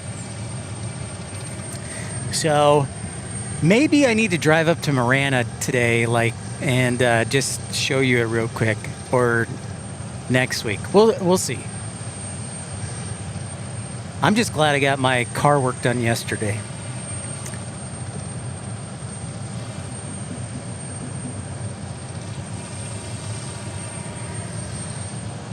The next Name That Plane, Tim, will probably be in Dallas next weekend, if we can get a show going. But Tim, unfortunately, since you already won a t-shirt, you're officially eliminated. So Tim, in the nicest way possible, Tim and Parker have been eliminated from Name That Airplane. Once you've won a free t-shirt, we have to kick you out. So everybody gets an opportunity.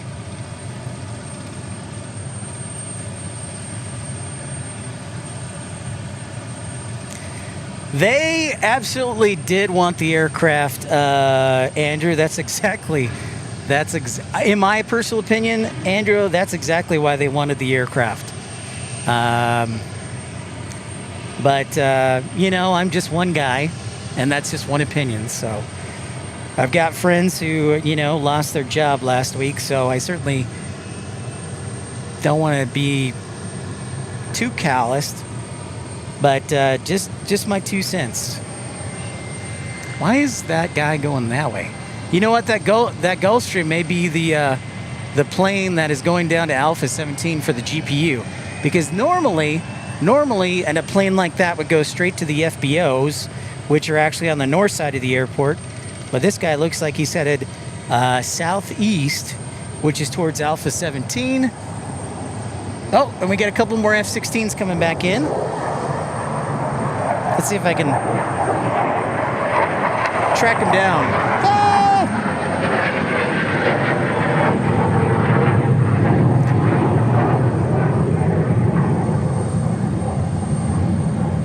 Heading off to Michigan, May 20th. Nice, Steven. Yeah, we've been playing away. And we've given away 2 T-shirts for Name That Plane, Steven. So it's a hit.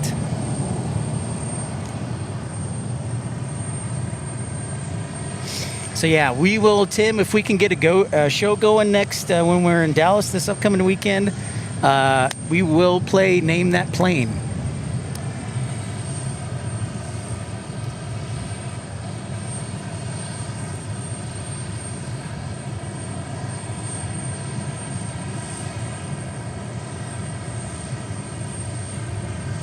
Well, doggone it. I guess I'll just keep the camera here. I just wish I had a monitor that I could keep track. Oh, I think I see 2. Wait. Yep. Nope. Where are you? 2 inbound. Sorry, folks. Oh, there we go. Whee!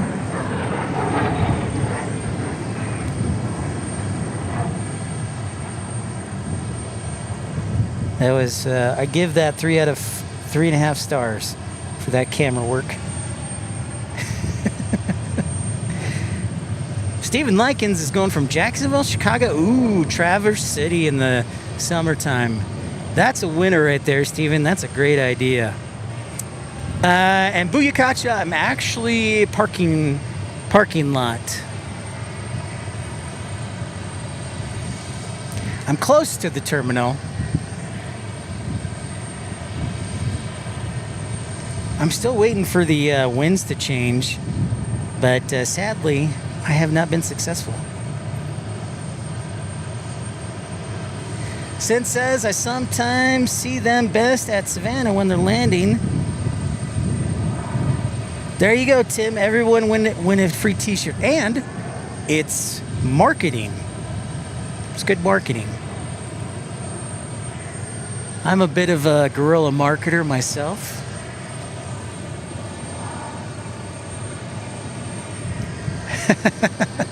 Well, yes, they could. Okay, so Buyakacha, I've never been approved for that. I've asked. They've always said no. And, you know, that's what they want. And I'm like, okay. So, yeah, they've never said yes to me. But all you can do is ask. I mean, right? Wayne Gretzky, Michael Jordan, and Michael Scott said you miss 100% of the shots you don't take. So sometimes you ask. Oh, and the other thing I would say is credentials are not a right. It's a privilege. So they take security pretty serious, and rightly so. So.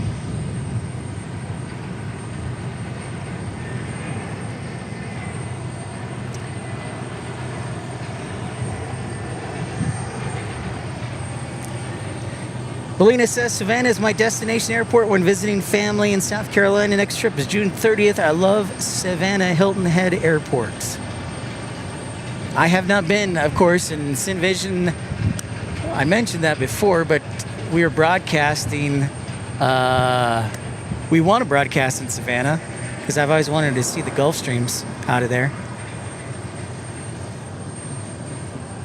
A Hercules 130. All right, I'll keep an eye out for it, Tim.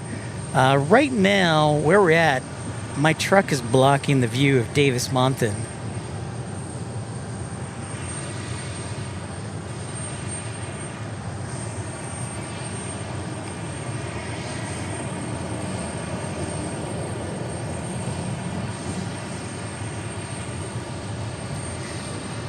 SoCal Gal Outdoors 4x4, good morning to you. Welcome in. Welcome, welcome. I feel like a lot of our flights are delayed. There should usually be more action. We are expecting more F-16s. Hang in there.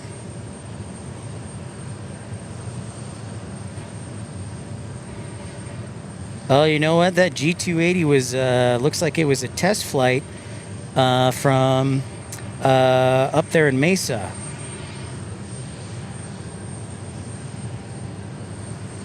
American Airlines about to land, though, in the next few minutes. Our Chicago E-175 diverted to Colorado Springs for, I guess, mechanical or a medical emergency. So that's interesting. Steven says, going to visit family and play some golf in Michigan before heading back to Icky's hot summers of Florida. Nice today, though, in Jacksonville, 77 degrees. Hello, everyone. Hi, Pip. Scott Shaver, what's going on? Very cool. Excellent, excellent. I love it. You know, and Steven, for all my time in Chicago, I never, ever, ever got to visit Traverse City, and I always wanted to. I've been to everywhere in Wisconsin except La Crosse. So I've been to Madison, and oh, there it is. Here I am talking about my travels, and here's our folks landing on American flight from Dallas. That's my bad. When your back is turned, it's tough to see activity.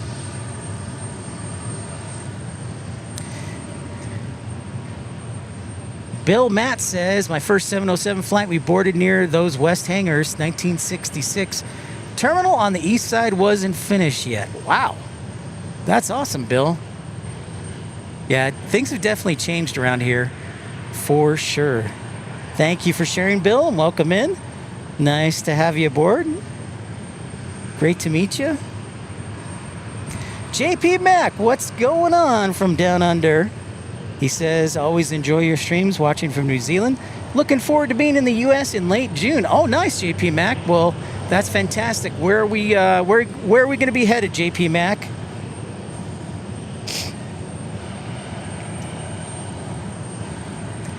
How about we trade, JP Mac? I will trade you where I live. You can have free housing, and then I'll stay in your place in New Zealand. Sound like a deal? Because I've never been.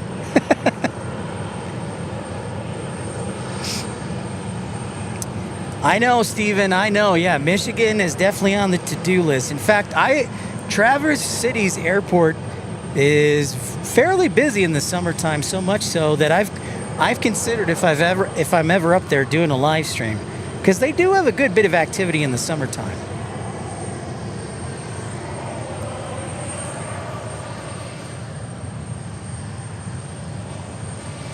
Melina says she's going down to South Carolina for the 250th 4th of July anniversary, but it'll be hotter than Hades down there. Yes, it will. And humid. But Melina, at least you'll be fairly close to the water, at least. You know? Or maybe the beach. That is correct. You got it, Stephen Likens, Cherry Capital. Absolutely, JP Mac. I'll be happy to feed your cat. I actually had a cat growing up, so I will make sure to take good care of him or her. We got a deal. Terry Blount says, they ever finished the new runway at that airport? Terry, great question. I will show you what they are currently doing, which is actually nothing right now, and here's why. Okay, so Terry, they are about a year from finishing. You can see the cement plant over there.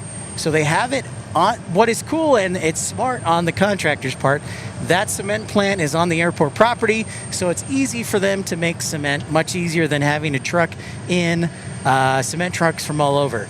So they've got about a year left to get it done. It's supposed to be commissioned at the beginning of April next year. They have started laying the concrete, Terry, which is good. The thing they're waiting on too is I think they have to test it as well. So they're going to start doing, I should say, they will continue to do work on the cement, and they've been working third shift. So they've been working overnights on the concrete for temperature purposes. So they've been doing that the last couple weeks. They will start tonight. Yes, or they started last night. So that is a great question, and I hope that gives you a little more information. They will hopefully be done in less than a year in April. James Woolard, what is up, James?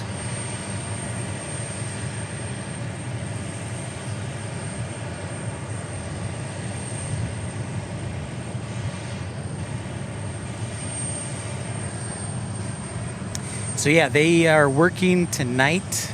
They're working every night this week, and I think they might even be working Saturday night to kind of catch up on work.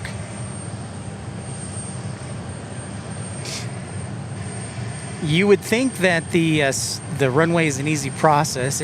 It takes years to get a new runway built. Years, because you have to go through all these pre-planning. You have to meet with the FAA several times. There's a lot that goes into it. It's not just like hey, we've got the land to build another runway. No, even if you own the land, it is not an easy process.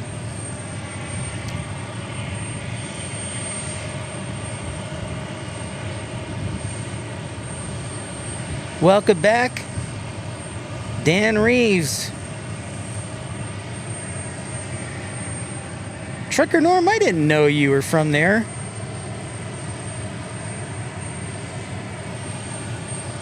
A lot of great questions today, which helps. I know it's a little slow right now, but things are going to pick up. What do we got arriving here? Everything else is landed. Our next arrival should be Delta 937 in about 25 minutes. right around that time, we should start getting some F-16s rolling here. Kevin says, hello, just got done working at UPS. Kevin, great to see you. Whoops, another battery. Don't worry, I've got another battery here for you. No worries.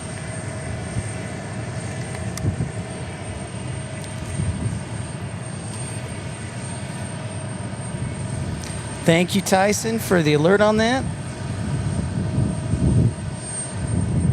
The interesting thing is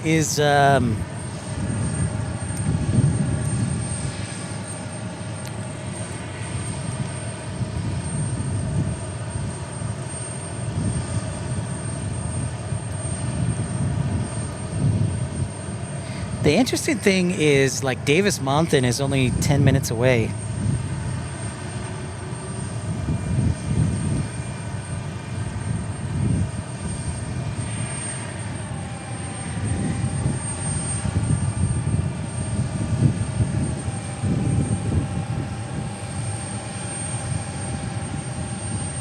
See if we got any. I'm checking to see if that it might not be on the schedule.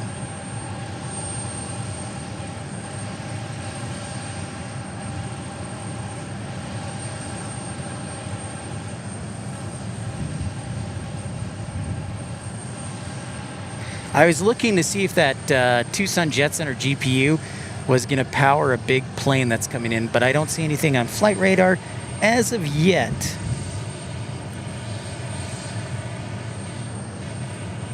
Listen to all you guys talk about the Midwest. Oh, I feel the love, you know? I feel the love. I grew up in the Chicago area in the western suburbs, but like our number one vacation destination, every summer we would go to the Michigan dunes. So like over by New Buffalo and St. Joseph, and sometimes Indiana dunes, but usually we would go to the Warren dunes. Thank you, Scott Shaver, for leaving your like. Appreciate you. Big thank you to Chris Barnes, Melina, Victor Franco, Tim Arnold, Aircraft Expeditions, Alan Lee, Larry Likes Trucks. Who am I forgetting? Thank you for your generosity and contributions today. Help the channel and help in our travels. A lot of people ask, when are we going to get to those cities again? Well, one of the great ways that you can help ensure that that's possibilities, contribute when you are able and can. We accept PayPal, GoFundMe, and Super Chats from YouTube. So thank you, everybody, and for the memberships as well.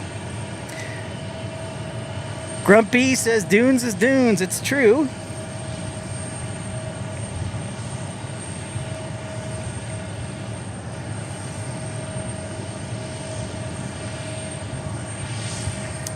Yeah, for me, Warren Dunes is where we would go every year. And you always think, like as a kid, you have a disproportionate memory of where things are. But it's like 2.5, 3 hours. Here is our E-175 that is headed to Phoenix.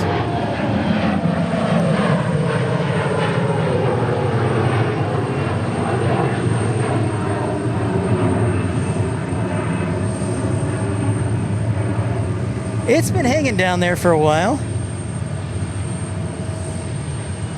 SoCal Gal Outdoors 4x4, you got yourself a deal. Next time I'm in LAX or headed to LAX, I will let you know. I appreciate that.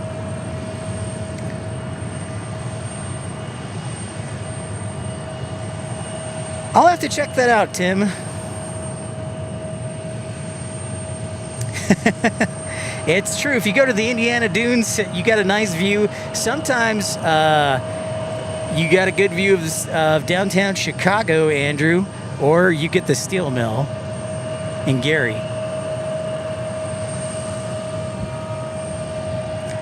Thank you for that offer, SoCal.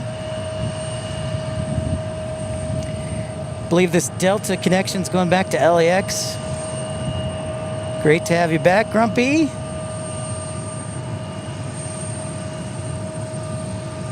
Yeah, exactly, Sin Vision. Yeah, and I could get to Pontiac in like under an hour because I lived in Naperville. If I really booked it down in 55, I could be there in an hour or less. Got a pushback, another pushback for an E175. Terry, that is correct. They were primarily leased. That is affirmative. Tim Arnold says we got another WestJet leaving to go back to Canada. Typically what WestJet has done, like, is they will bring a plane in and then they'll bring one back. I think that's pretty much a done deal. Stephen Likens bringing up the Chicago Bears building a stadium in Indiana just across the border. I think that's pretty much a done deal. I don't know of any way that Illinois is going to top it. And at first, it was very sad and very upsetting. But I also, at the same time, understand. And to be honest, as a former taxpayer of the state of Illinois, I really don't want to fund a stadium if I was still there.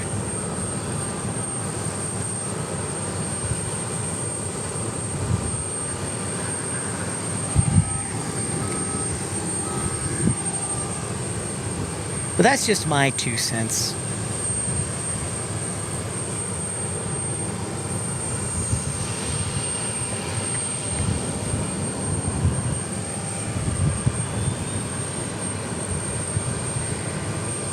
It would be more like the Hammond Bears, Steven.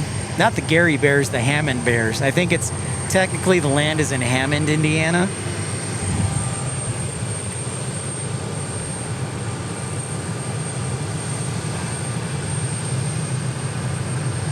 If you're just joining us, welcome in. My name's Pip. Nice to meet you.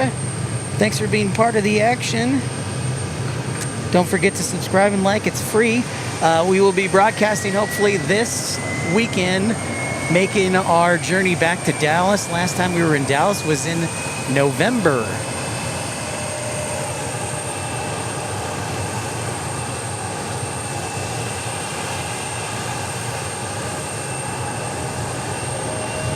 Air conditioning works. Oh, look, and there's our Sunwing. There you go, Tim Arnold. No, that's not what I want.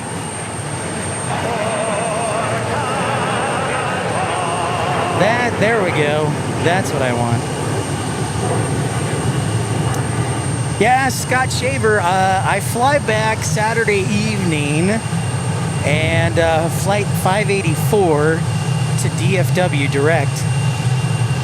So I'm hopeful that we can have a smooth flight and get in there. Mother's Day's 50-50, but I'm hoping to get at least one stream either from Love Field or DFW.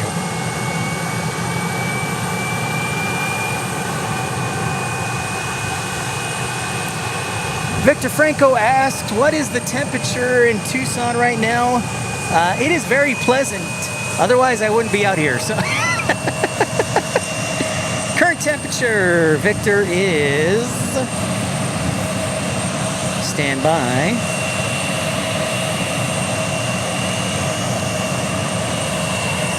It says 66 degrees. I think it's a little warmer than that. I'll go with 70 degrees. But it is very nice right now, Victor Franco.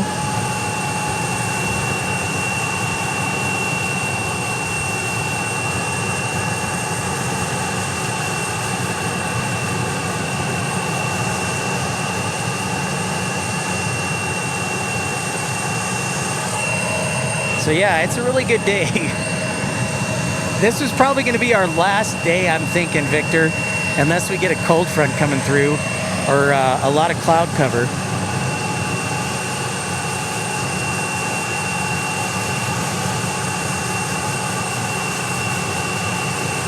Scott Shaver says it's going to be 91 in Dallas, and Tim Arnold says it's going to be cold and 36 here in Colorado. That is correct, Sin Vision. Colorado cameras do not like heat.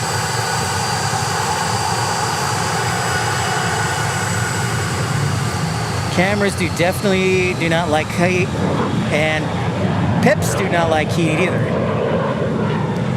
Pips definitely do not like heat.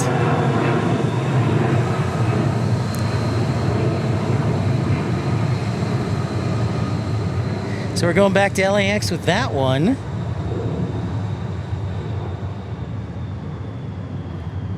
Well, Steven, so we're going to do Dallas hopefully next weekend. And then with the weather being so hot, I'm definitely going to have to get on the road. The challenge is gas prices are so expensive. I either have to wake up really early to broadcast, like before the sun rises, or get on the road somehow. So that's a great question, Steven.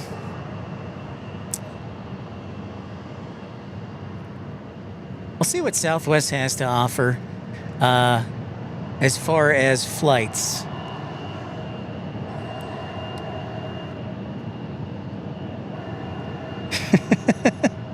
You know what? Trucker Norm, you're like a lizard. You're like a lizard, Trucker Norm. You have no internal body heat. Oh, the Delta was going to Salt Lake City. Doggone it. My bad. Thank you, RB. 158 likes is wonderful. Hi, Ritzy Mink. It's great to see you. I'm doing great. The weather's fantastic here in Tucson. My lasting memory of Phoenix is heat stroke in the Winnebago. Oh, yucks, Envision. Yeah, I would not want that.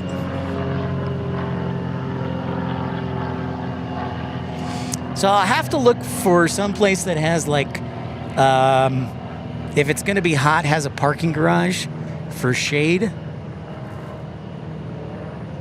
But I would like to get to, where would I want? I do want to get back to Seattle. I do want to get back to Portland for sure this year. I would like to see, probably in the fall, get to Houston. And we'll see about everything else.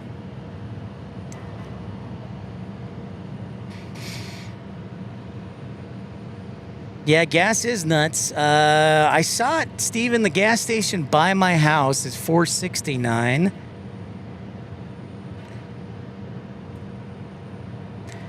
Sounds like awesome weather for springtime in Chicago, Ritzy Mink.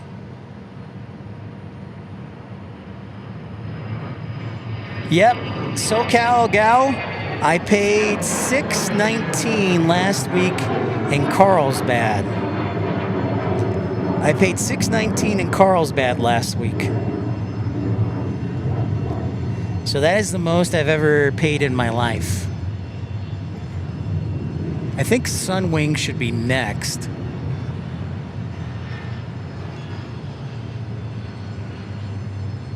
Yeah, that was definitely a bit of a shock. So obviously we know why gas is expensive, and we're just hoping for a more peaceful world and that gas prices will go down.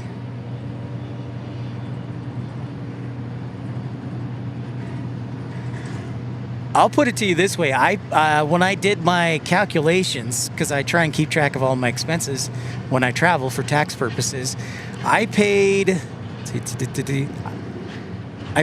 $70 more in gas for our trip to San Diego than I usually do. Oh, here goes Sunwing. Let's rock and roll and send these Canadians back to Calgary.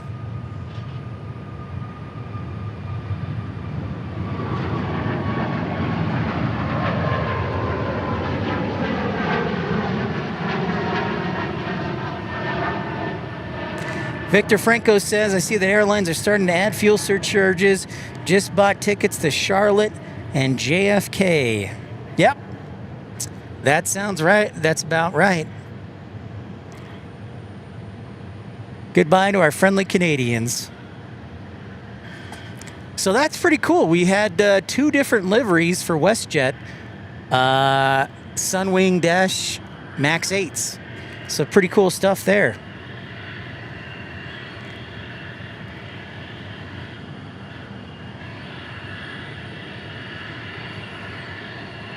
Oh, here we go. I said about 11:30, and I can hear the Vipers. So we've got more F-16s on our way to take off. They are headed our way. You can hear that hiss.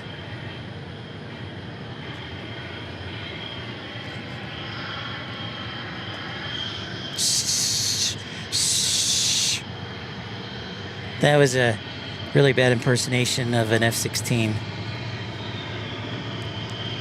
Oh, get a new airport done, Steven. I love when I get to fly through a new airport.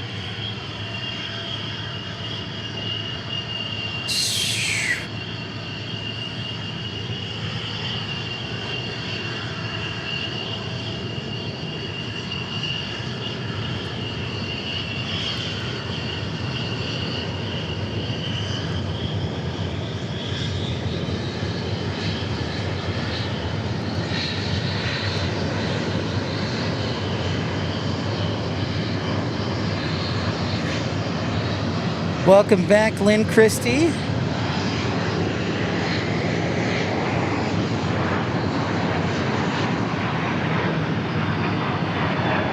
Pete's Pedals and Plays. Yep, your beloved spirit is no more. Sad times indeed. Sounds like I need to borrow your Prius, Andrew. So the pro is I have a truck, which sometimes allows me to broadcast on top of my truck and shoot over the fence. The downside is it's not as fuel as efficient. So that is a definite downside. Yeah, diesel is through the roof. Diesel is definitely through the roof.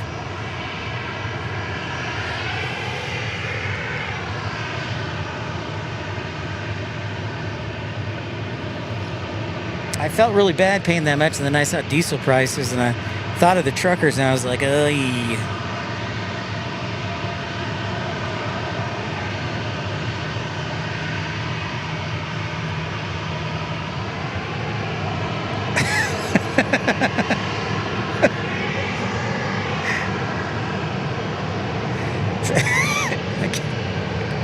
Hey, there's Alaska.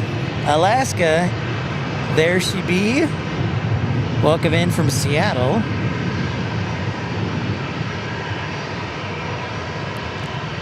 Victor Franco says if you're ever driving from San Diego to Tucson on I-8, there's an Air Force auxiliary field at Gila Bend.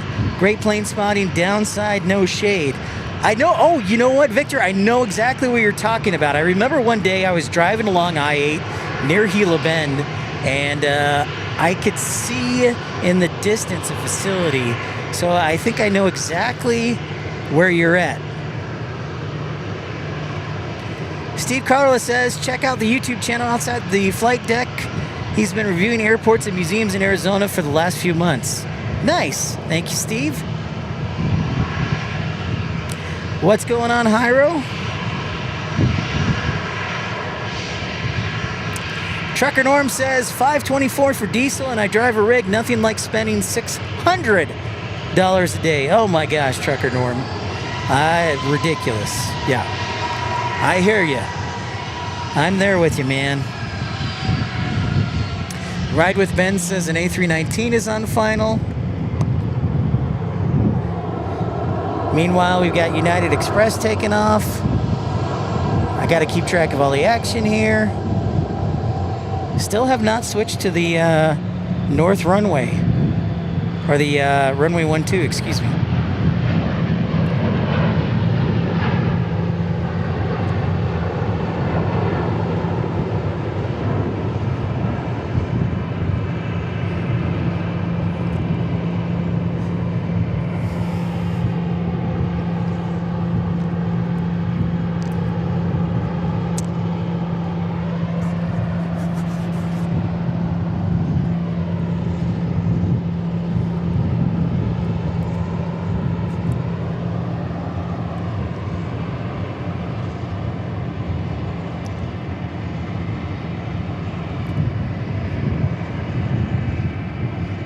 Let's see what else we got here.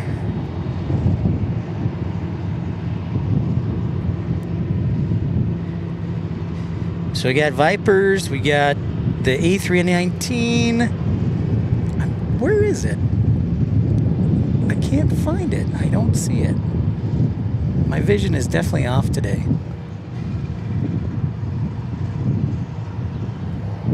Oh, there it is.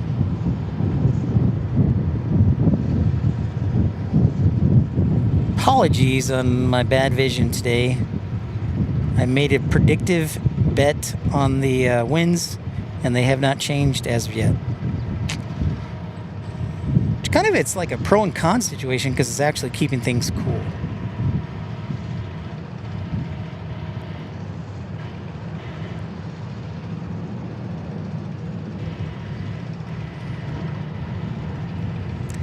So it's headed over to Concourse B as in Bravo to block in.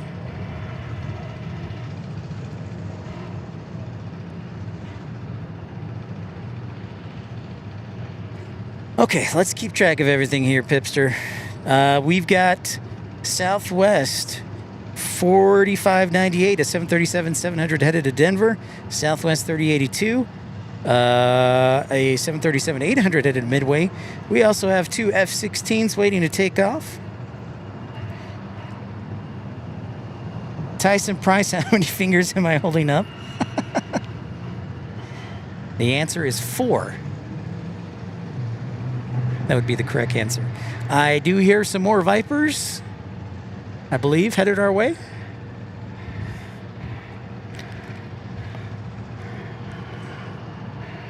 Our next show might be Sunday.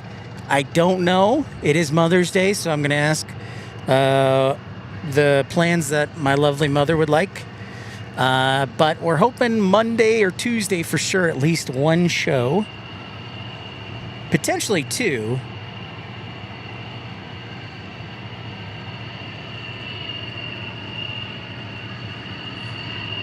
Stephen Lincoln says, today's airplane joke, why did the pilot hang air fresheners in the plane?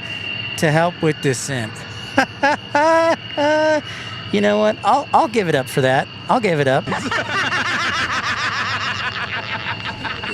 SoCal Gal, you get a laugh track for that. You're welcome.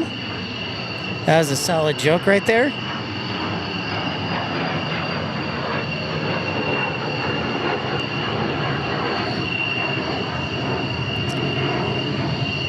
Or I should say Steven's joke. Sorry, you were right below SoCal. My apologies, Steven. Yeah, my vision is getting worse.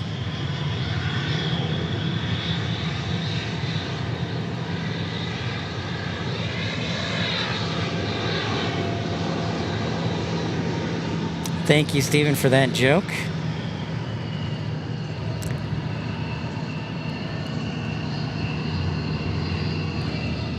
All right, who's next? Is it going to be the F-16? Is it going to be Southwest? Is it going to be somebody else?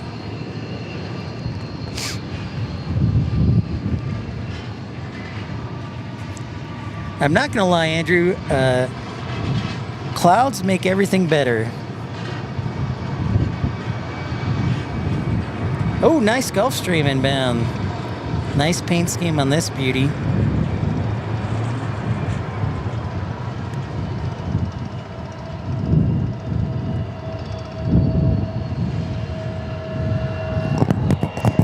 Whoa! My mic almost fell. I had to catch it at the last minute there. Sorry about that. That looks like... is that French or Mexican? I can't tell. No, it's not French. Mexican jets have XA. A lot of them do. It looks like there's 2 letters on the tail. So I think that one is a Mexican Gulfstream.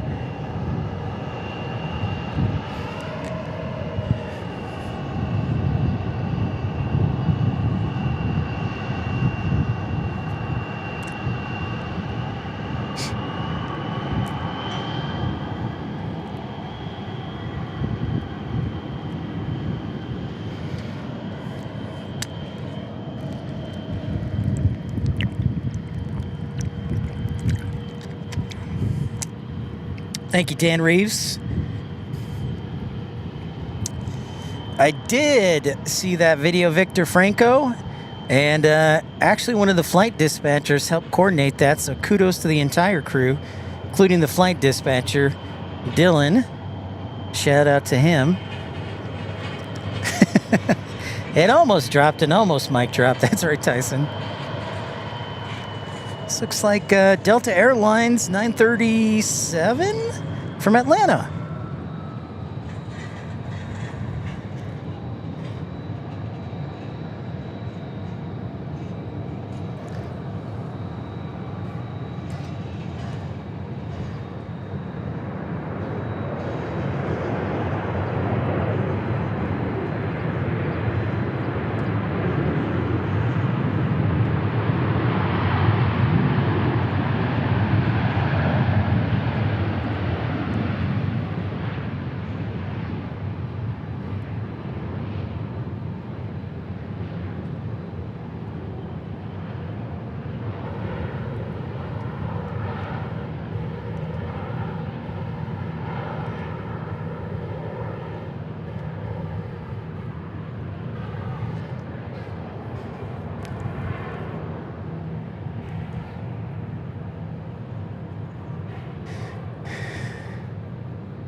Still waiting on the F-16s. I think I hear Southwest, maybe. No, not yet. Oh, here go the F-16s. I hear this roar. Rawr. That's exactly how it sounds too.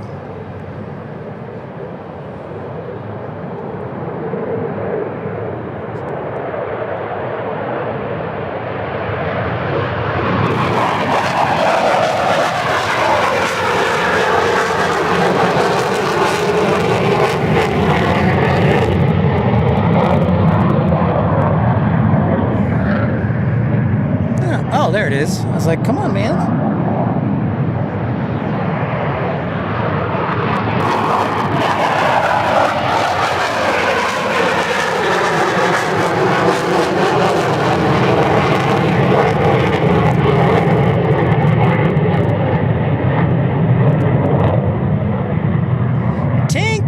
Tink's watching it live, and there's Rainy Cajun as well.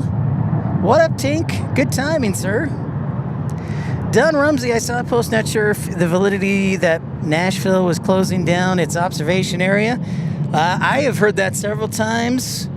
Don Rumsey, I was hoping to find out more information, but all I have heard is that rumor. So it sounds true, but I want some more information on it.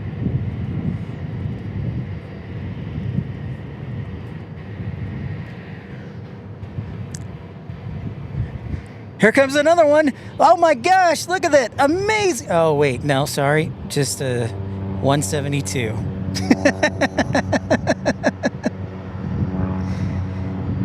Victor Franco says the Gulfstream operated by Soluciones Teleco. Maybe one of the richest men in the world is in it. His name, Carlos.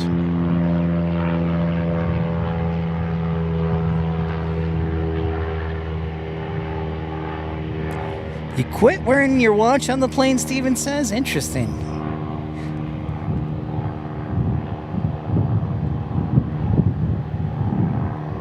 Andrew says, I'm in the mountains directly to your west. They'll be flying over my head in a few minutes.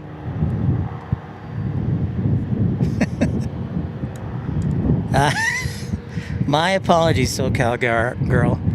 I hate to get you too excited. All right, Southwest Airlines, wait, looks like, yes, yep. I think we correct Victor Franco, Carlos Slim, one of the richest men in the world. Dan Reeves says, wow, a Cessna 177, give me one of those over the F-16s any day.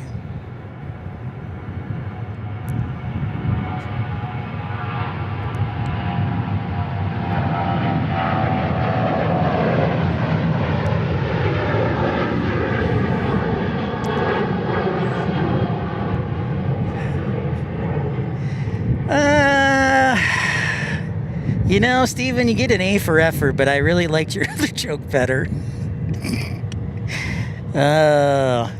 Steven says he quit wearing his watch on the plane because time was flying by. Ha ha!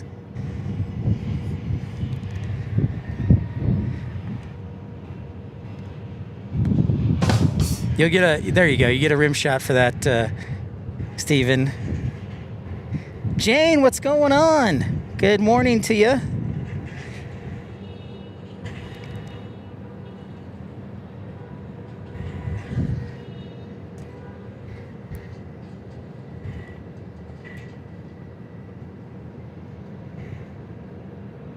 All right, our next Southwest departure looks like might be taking the runway or going to Midway. We'll see. I think we've got 2 more F-16s down there, or maybe 1. And then I also hear at least 1 more taxiing towards us. Thank you, everybody, for your generosity joining the broadcast.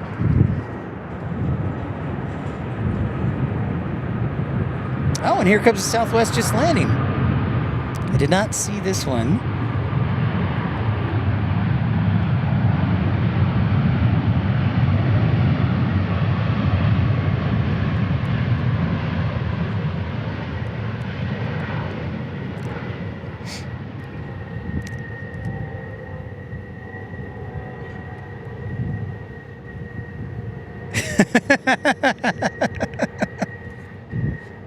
See that's a bit of an inside joke, Victor, but I like that.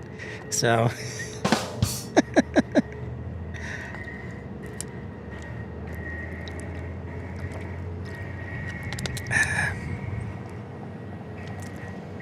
so it's like 70 degrees, but it feels warmer than that. So that should tell you how powerful the southern Arizona sun is. And we are at a higher altitude, which means we're 2,600 feet closer to the sun than at sea level.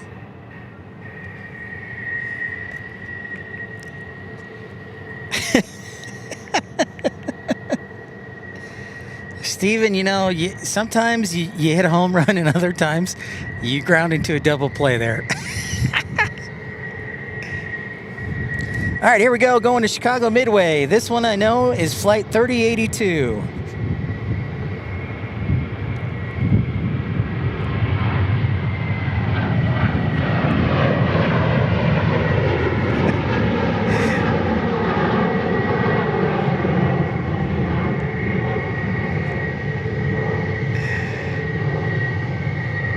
Tyson says, what's the difference between a golfer and a skydiver?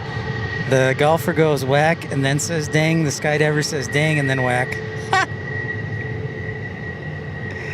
Thank you, ARB, for the likes update.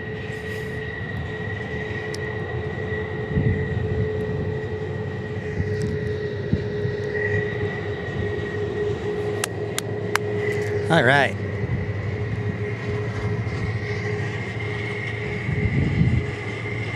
You know, Rainy Cajun, you bring up a good point. I wish I had a giant engine that was rotating while I'm trying to broadcast so I could distract people. Along with a ocean teal background.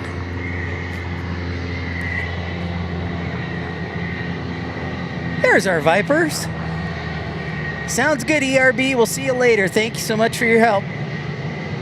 And thank you, everybody, liking and subscribing, tuning in to the broadcast today. Appreciate all of you.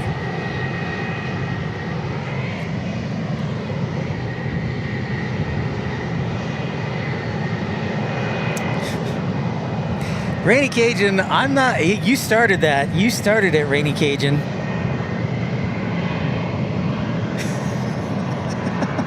All right, Steven, that one was better. What if a pilot says a bad plane joke and never lands? That's better. That's good. That much better. I hear another F-16 or 2. No, just 2. Just 1 and then 2. I knew there were a few more coming this afternoon. Oh.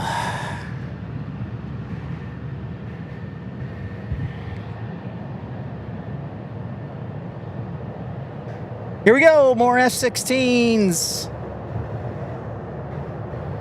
We're rolling down the runway on this one.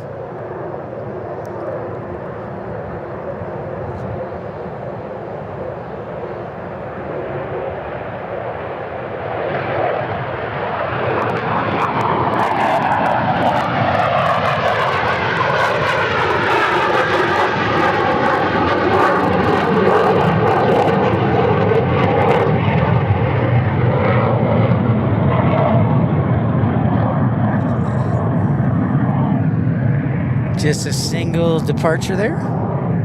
Star of the show.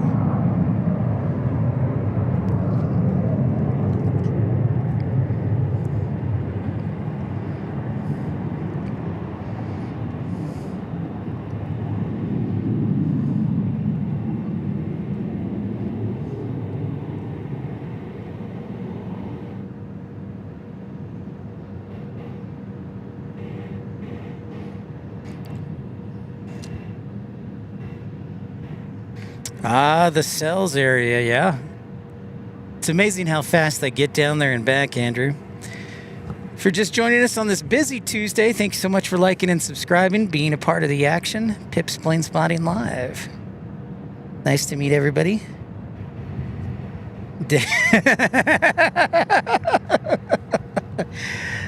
Dan Reeves, another good one. What's the difference between God and a pilot? God doesn't think he's a pilot.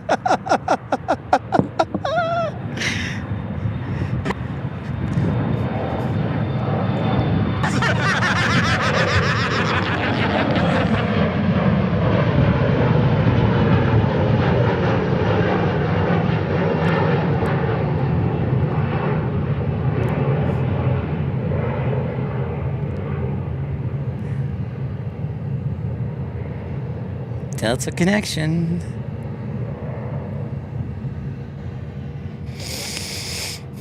If I could go to another airport this soon, I'm trying to think. I would love to get back to Chicago O'Hare. Portland would be great, but I would like to get to the East Coast. I haven't been to Boston, JFK, Newark, or even DCA. I gotta see how many arrivals Cherry Capital City has, Steven. Traverse City's pretty awesome. Victor Franco says the Arizona Air National Guard has close to 80 Block 70 F-16s headquartered here in Tucson. Jack Plane Spotting says, hello, Pip, Tucson International, and everyone is watching. Well, thank you so much for watching. Now, the question, Jack Plane Spotting, is it Jackson Hole, Wyoming Plane Spotting, or Jacksonville Plane Spotting, or Florida, or Jackson, Mississippi? That is a good question.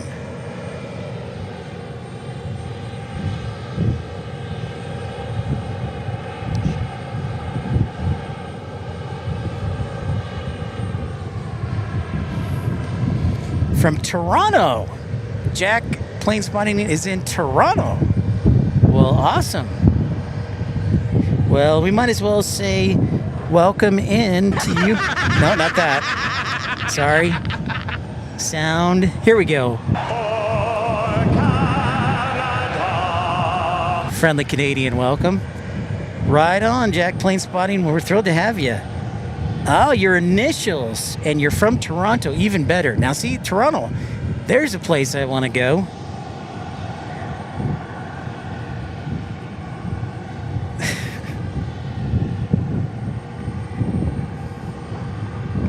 Thanks so much, Victor. Thanks for your support. Have a great day and a great afternoon. Appreciate you. Thank you so much.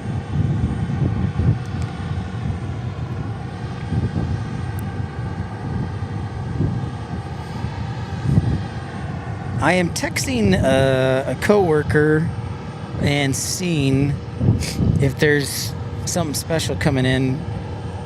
Let's see.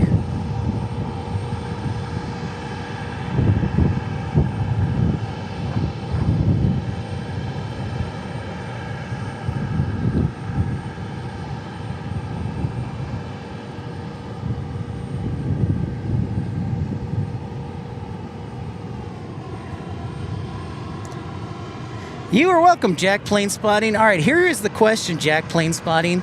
My question to you is, how do you feel?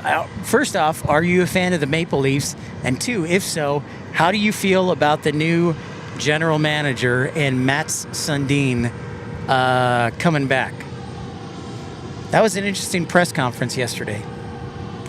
I'm a bit of a hockey fan myself, Chicago Blackhawks guy over here. Also, baseball, Chicago Cubs.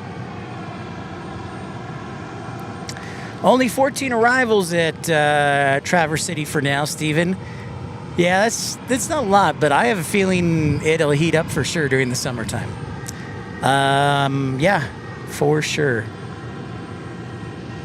Actually, you know, another cool airport I've wanted to go to is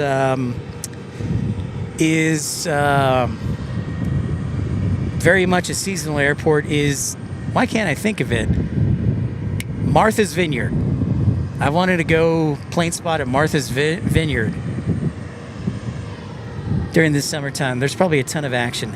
Son of Ham, what's going on? Good morning from South Africa. Good morning to you. Yeah, during the summertime, Martha's Vineyard would be a good one. So, possibility. Jack Plane Spotting, awesome. Love the Blackhawks with Bobby Hall. Love the Cubs and Wrigley Field. Oh, a plane spotter enthusiast after my own heart. Love it.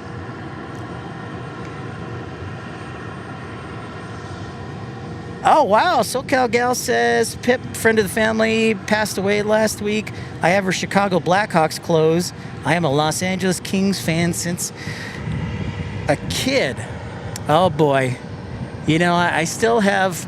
my heart breaks. We lost Game 7 of the Western Conference Finals against the Kings in 2017, SoCal Gal. But that's all right. I will get over it eventually. It's only been 12 years.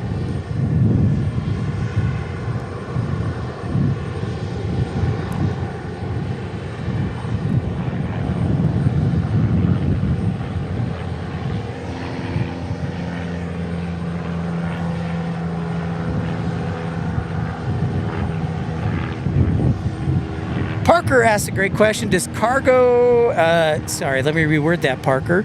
Does Tucson get any cargo traffic? Yes. Okay, Jack Plane Spotting. Hockey-wise, I like the Leafs, but love the uniform and history of the Canadians. Roger that. And Parker, we do get cargo right there. We have one FedEx 767 that flies, I think it's Monday through Friday. Steven Likens, I bet the Red Wings and the Blackhawks will make the playoffs at the same time. Same year. And the lottery drawing is tonight, Steven Likens, the lottery.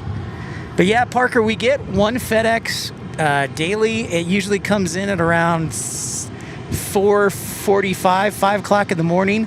It stays here, and then it flies back to Memphis at around 6:30, 7 o'clock at night. We occasionally will get special cargo flights coming in, which happen from time to time. But as a general regular schedule, FedEx and maybe a Ameriflight from Nogales are pretty much it.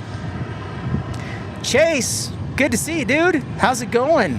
Have you had a chance to see the new British Airways there at St. Louis? Oh, Tyson Price, funny guy over there. So yeah, UPS doesn't even fly down here. They do have a warehouse next to the airport, but because of the proximity, I think, to Phoenix, where UPS flies in, they do not have a warehouse. Or they do not have a, let me correct myself, they do not have a flight down here. It's just FedEx. Greetings from Venice, AJC. Venice. Buongiorno.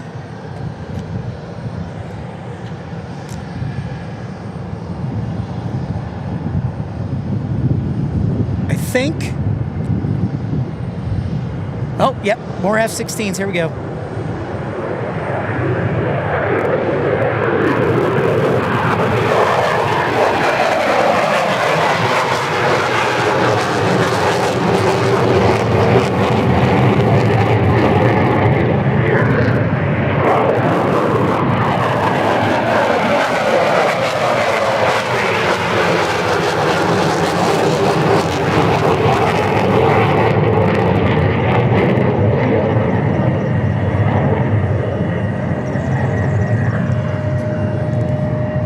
Okay. Awesome, Chase. Glad to hear you caught it. Seen the video. Steven, thank you so much. We'll see you on the next one. Take care. Appreciate you, sir. Appreciate your jokes. We'll see you on the next one, Steven. Thanks, man. All right, we got our first car alarm going off today. Yeah, we don't mess around here, SoCal Gal. In fact, I don't know who saw it, but about 2 weeks ago, I posted a decibel reading from my phone, and it was the F-16s taking off like next to me, and they were 122 decibels. So it's pretty doggone loud. Chase, I do have plans to come to St. Louis. Nothing yet. The biggest challenge right now is just with gas prices and fuel prices for airlines. But yes, I do want to get to St. Louis. I just don't know at this point when. But yes, long term, absolutely.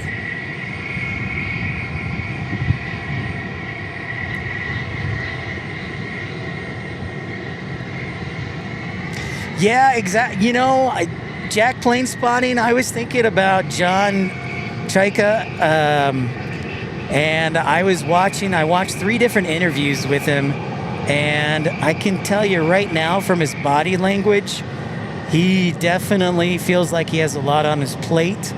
He's pretty stiff. He's most definitely, for sure, a data guy, and I think that's why they brought in Matt Sundin too.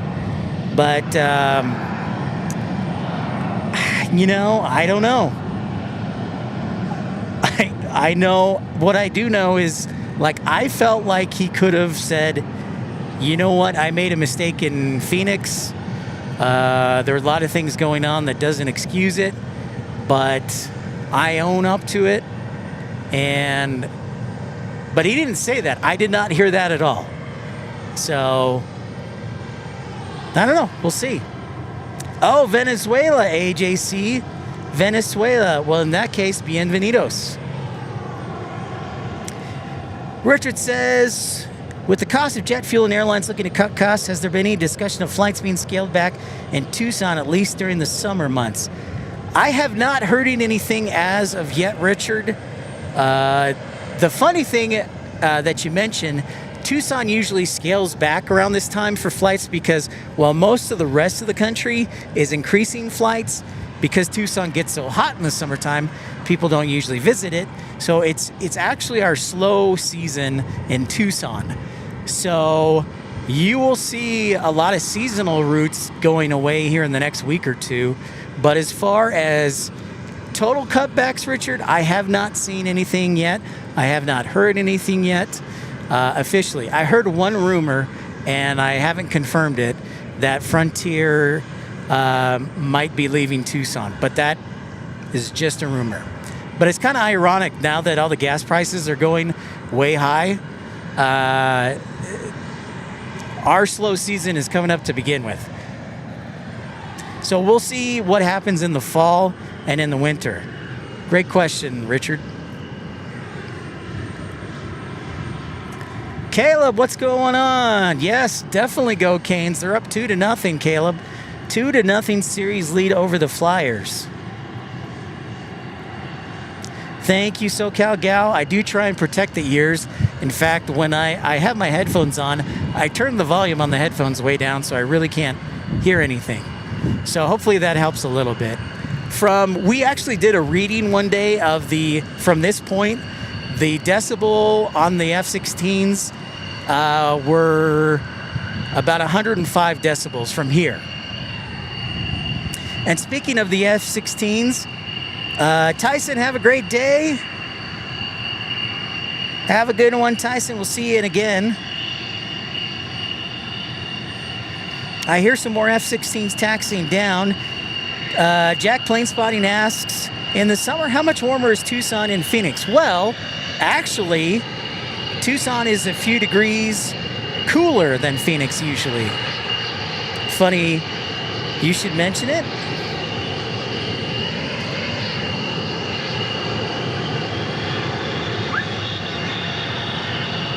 Appreciate you, Tyson. Have a great Tuesday.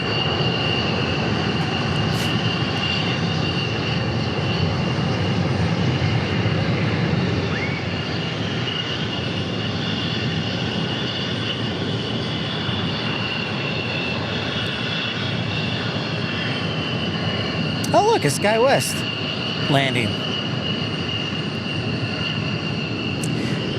Yep, so the biggest reason the biggest reason Jack Plane Spotting is because Tucson elevation is about 1,500 feet higher than Phoenix. So Phoenix is actually lower in altitude, so it gets a little bit cooler here at night. And so therefore, it takes a little longer to warm up here in Tucson. Oh, that's a nice humid day right there, Scott. That's a summer day. Humidity.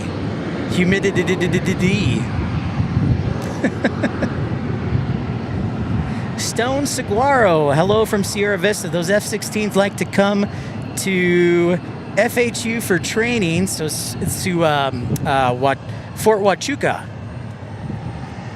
Yes, they do. They sure do. You know what's cool, Stone Saguaro? Saguaro cactus, not saguaro. Saguaro cactus. We get a lot of military traffic from the Army from Fort Huachuca. So it's like we're trading off, which is kind of fun. Chase asks, does Prime Air or Sun Country fly into Tucson? Sun Country does, Chase.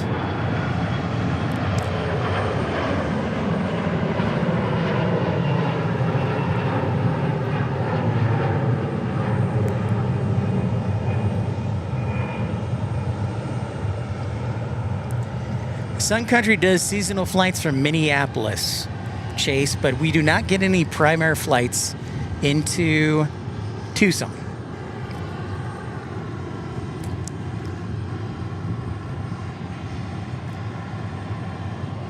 Our only cargo, is our FedEx. Our regular cargo service is our FedEx, and then our Ameriflight that comes in either on a Beech 1900 or an Embraer 120. And that's usually in the morning.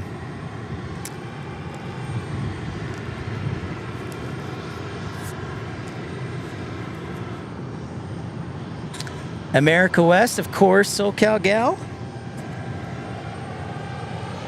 Yeah, it is a great day in Tucson. This is actually Stone Saguaro why we're broadcasting, because this might be our last broadcast in Tucson for the year. So long story short for you new viewers, I work full-time Wednesday through Saturday. I work full-time Wednesday through Saturday at my other job, and then we broadcast either Sunday, Monday, or Tuesday, or a combination of those days. So this was going to be the last, relatively cool day before we start getting up in the 90s and the hundreds. So we wanted to get one last trip in. Jack Plane Spotting, great question. Is the Plane Spotting Coalition of America an actual organization? It's actually an organization that I've kind of loosely started. It's not an official organization, but I would like it to be. And I would hope it'd be a nonprofit to help plane spotters throughout the country protect their rights and things like that. So, excellent question. So, no, it is not an official organization. It is a loosely based creation of mine, but I'd like it to be an official organization that the F-16s can support as well.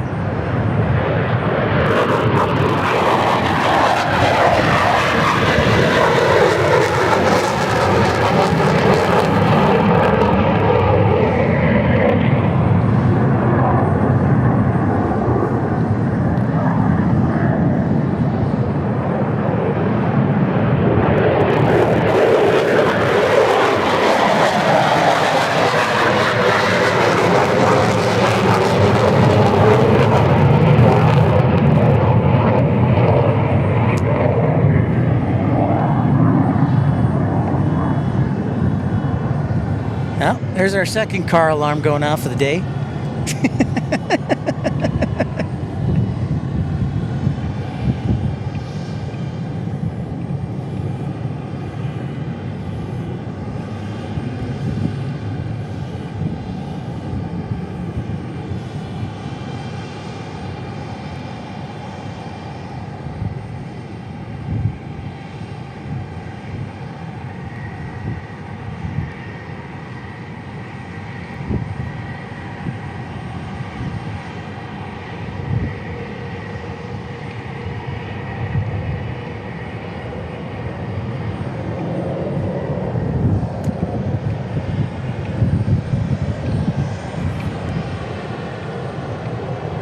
Six Pack, what's going on? How are you? I'm doing great.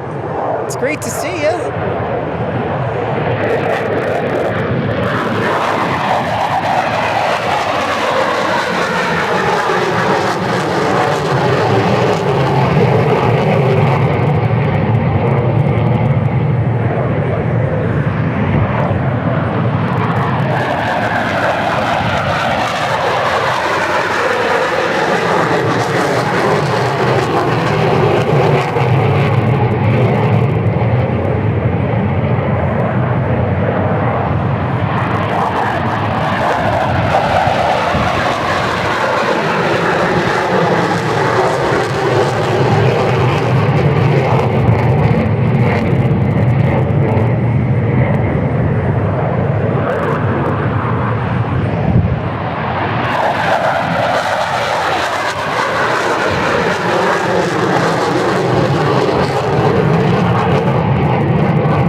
You guys, that was awesome. Of course, Six Pack, I remember you as Sun King, the one and only.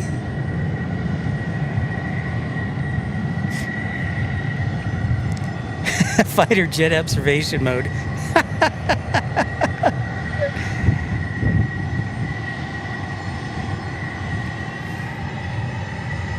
think that was 6 in a row. That was pretty rad. Was it 5 or 6? I thought it was 6. I lost count. I just followed them as best I could. And for you new viewers who are tuning in, you're like, wow, that is really cool. Are the F-16s a daily thing? And the answer is yes. So Tucson Airport, in addition to being a commercial airport, is also a joint use airport with the military. And there are anywhere from 60 to 80 F-16s stationed here at Tucson International.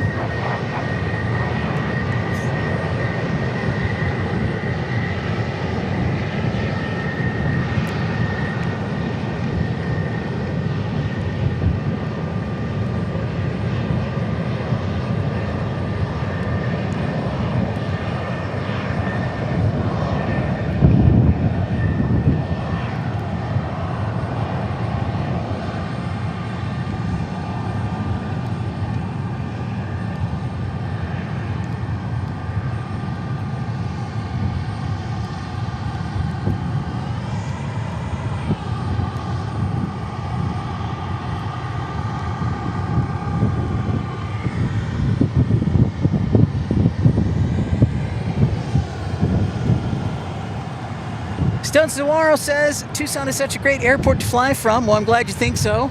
I agree. You know what? I agree 100%. And this is from somebody who grew up in Chicago, who lived in Dallas for a long time. So I'm used to like giant hubs. Tucson is like mega easy. So 100%. So going back to the F-16s, yes, we have anywhere from 60 to 80 F-16s that are based here at Tucson International Airport, and they are used primarily for training pilots from foreign countries. They have drill weekend like the Air National Guard does the first weekend of every month. So this past weekend was drill weekend. They did not fly yesterday, but usually what happens is the Monday following drill weekend, they do not fly on Mondays, but then every other day of the week, Tuesday, Wednesday, Thursday, Friday, They fly most times during the morning and midday. There is 1 week during the month that they train in the evening, afternoon, and evening. But primarily, they are Monday through Friday, starting at 8 o'clock and anywhere from 8 to 12 or 8 to 2 o'clock. So there's a little background for you.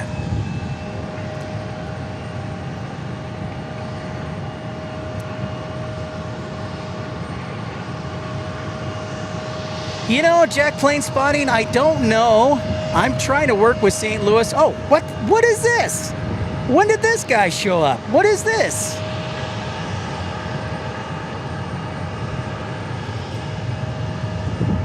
T-38? What is that? Lynn Christie says, I think we might have a family member of a viewer on this flight. I've been trying to work with St. Louis to work out something, but I don't know why they're so obstinate. Jack Plane Spotting, I have experienced the same thing that Chase has. The police tried to chase me off. So I'm trying to fix that.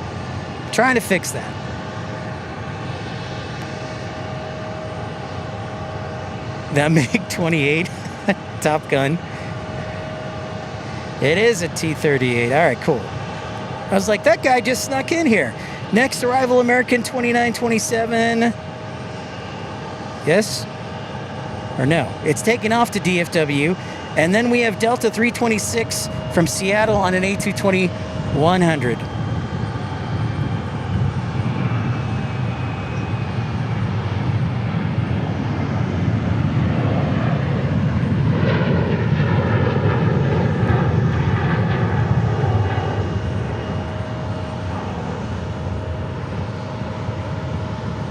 If you do encounter buffering, just be patient. The signal's been pretty good today. We do have in and out sometimes, so we ask for your patience. Where am I? Where am I going? Here we go. I always got to check the hotspot because sometimes it gets super hot here in Tucson. No, in St. Louis, Jack Plane Spotting, it is actual police. I'm going to be Christian about it, so I'm not going to say anything.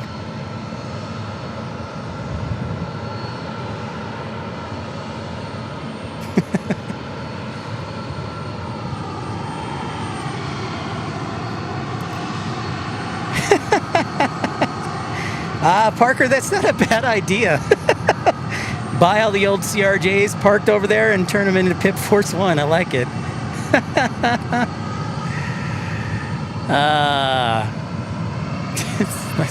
Pip Force. Well, you know, Parker, SkyWest guy told me once that I could probably buy one for like $500,000, maybe $750,000. So definitely a possibility. But then I'd have to take apart the cabin, buy new engines. So I bet by the time I'm done, if they were really $500,000 each, I would probably have to pay $3 million. Maybe even $4 million to get them up and running. So that's interesting. Apparently, six-pack aircraft. I don't know why.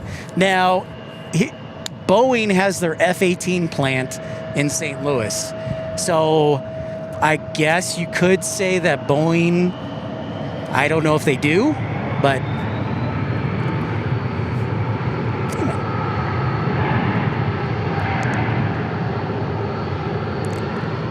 there's our A220 in from St. Louis. I missed it. Sorry. Chase, I'm trying to talk with public relations at the airport.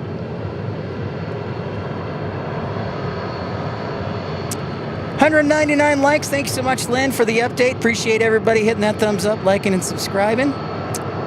NYC, DD, do you ever stream the ATC tower on here? Sometimes. So right now, NYC, DD, I am saving up for a bigger soundboard so I can put my scanner. I have an aircraft scanner in there, and So sometimes I try with liveatc.net with my app, but it's very hit and miss. That's the only problem. But we do try.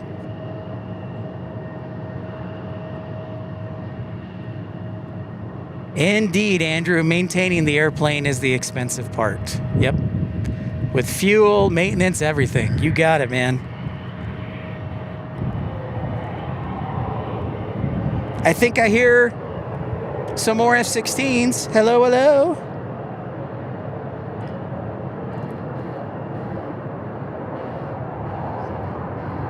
There we go.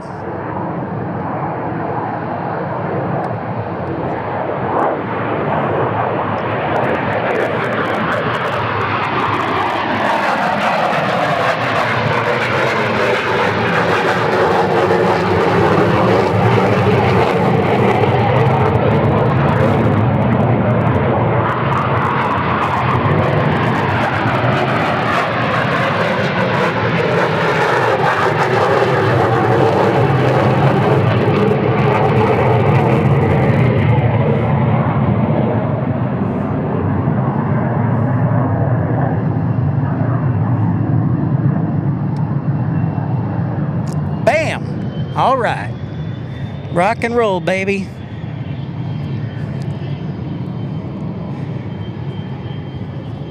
Yeah, six pack. I need a few $1 million. Several $1 million. Ah! Come on, we've been doing so well this year. I'm getting a little buffering. Maybe it's those F-16s. Nice Cirrus paint job, all black.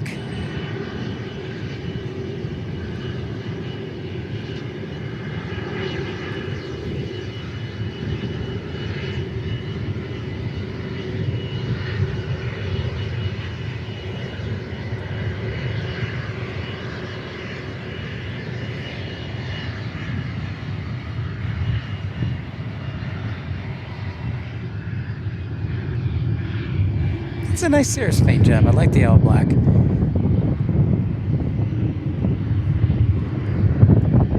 All right, here come the winds. So we were very fortunate the winds weren't too bad. But it is 12:25, so the wind's starting to pick up here. We might be finally switching runway configuration. We'll see. Yeah, it's basically a west crosswind from the south, so that matches up.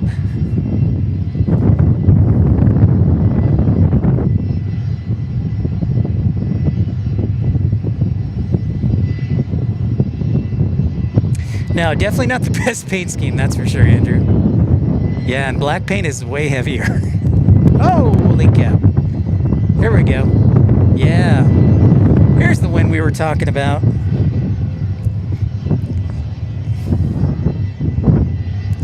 There's that nice Gulf Stream from Mexico.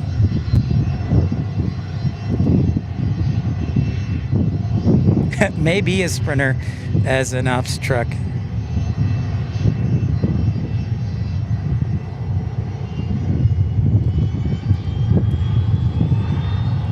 Yeah, Cirrus is pretty cheap, Andrew, and I think the Honda jets are pretty cheap too, or a lot cheaper to operate.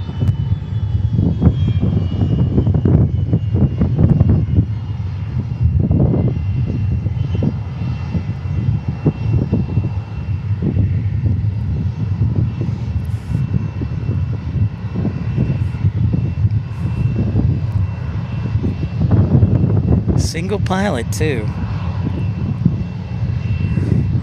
So this plane is either coming back from Las Vegas or I bet, or going back home, or going to Las Vegas. Of course, because today is Cinco de Mayo, I totally forgot.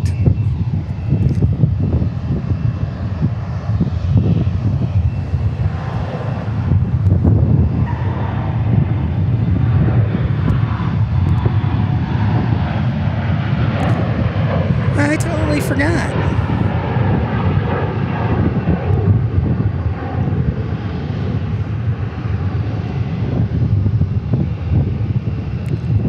It is muy bueno.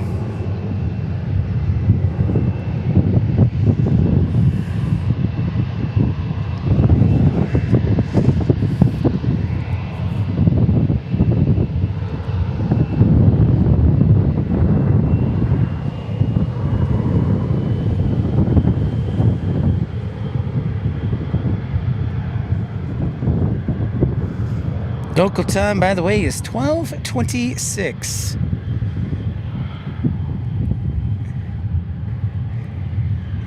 Tacos indeed.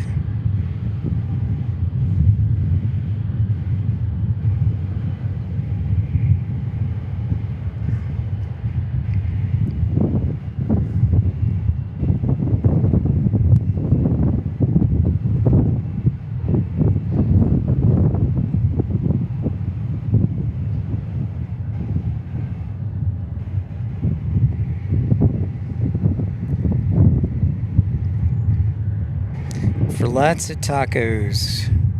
Thank you, everybody, for tuning in.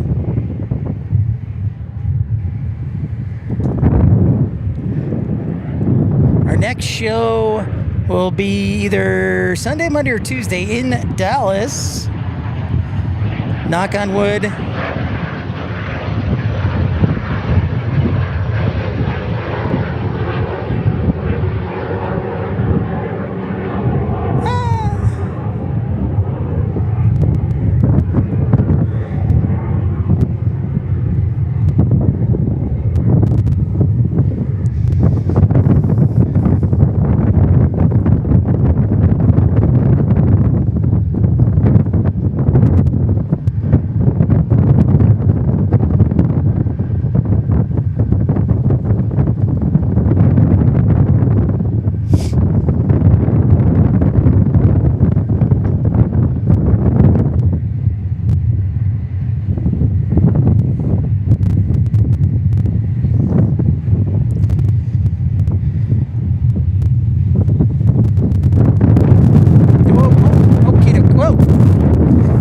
Microphone.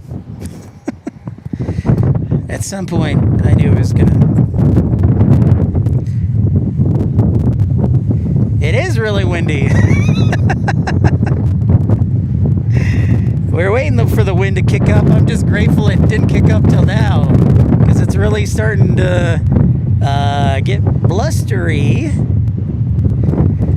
Jack Plain asked a great question. What is the largest plane to visit regularly at Tucson? It is probably the FedEx 767 freighter. Jorge Sanchez says, hello, I just found your channel and subscribed. It's nice to see a local airport plane spotting. Thank you so much. We've been blessed to be out here. We've been broadcasting from Tucson periodically since, I want to say, February of last year. So thank you so much, Jorge. Or George. Is it George or is it Jorge? Because I know some people like to be called George, and some people like to be called Jorge. So I always like to ask.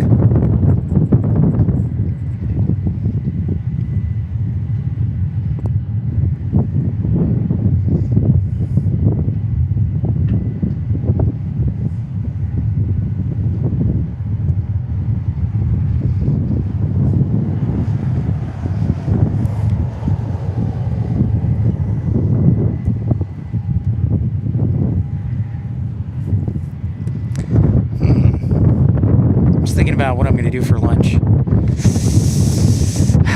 Oh, you know what? I have a sausage McMuffin still in the car. Maybe I'll have that. Both perfect. Jorge George. Jorge George. Six-pack, I think Lufthansa did, but that was many, many, many years ago. The most recent German airline was Condor and the A330. But I think many, many, many moons ago, Lufthansa, flew. Great question. I am not too familiar.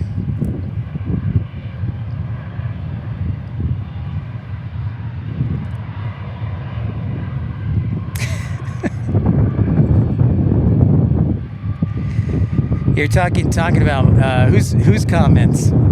How mine? I tend to be a very humorous fellow, but also an educational and entertaining fellow. I think I hear one more plane headed our way. but it's definitely getting windy, kicking up. All right, Delta, yeah, Delta. No, American, excuse me. Thought it was Delta. It looked, it's American. Main line right there. So I'm pretty pleased with the amount of F-16s we had taking off, especially considering I wasn't here right at 8 o'clock when they first start. There's that A319. Thank you, everybody, for liking, subscribing, contributing to the channel, making sure that it continues.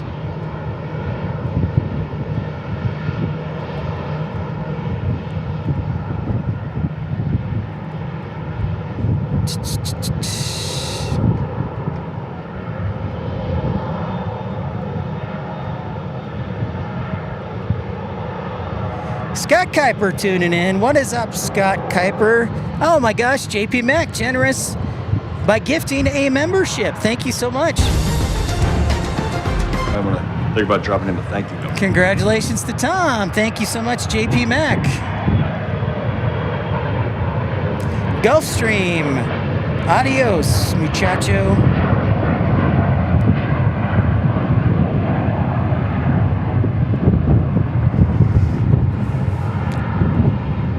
Oh, shucks, Andrew, you're making me blush, dude. I want to see, is this going in? Well, thank you so much, JP Mac. That is very generous of you, and I appreciate that. And I'm glad that we're going to be trading places. I'll be staying in New Zealand and taking care of your cat, and you can hang here in Tucson.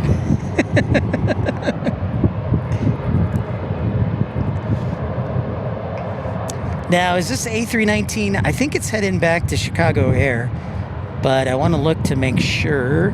Yep, we're going back to Chicago. Flight 3066. Flight 3066. It still feels like a crosswind, Parker, because they haven't changed the runway configuration just yet. But I wonder what the latest observations the METAR says. Nope, that's not right. The wind is definitely more than calm. The wind is definitely more than calm. You know what we're gonna do? I'll tell you what we're gonna do. We're gonna try something here. We are gonna try something because technology is cool like that. So give me a second here.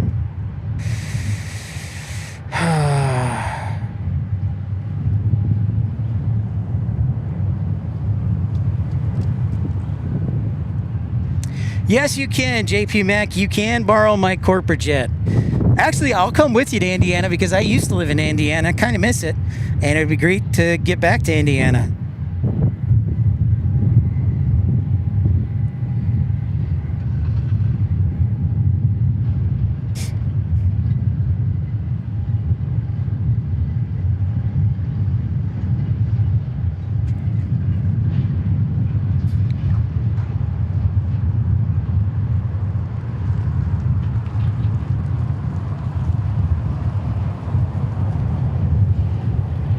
Yeah, the keys will be in the letterbox.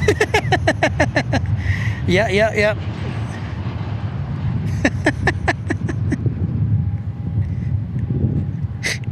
That's exactly right, JP Mac.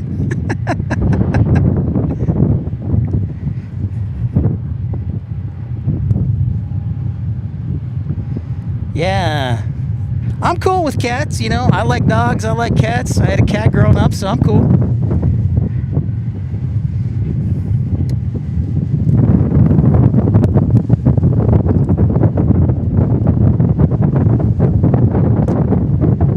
Little stronger from the north than the south, so yeah, they're still probably stick with runway 30, I think.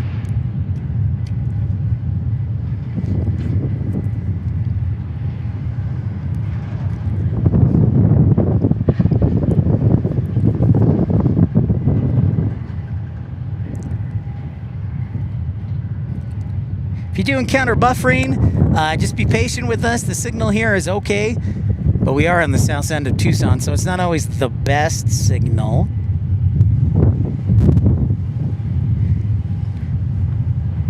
Six-pack.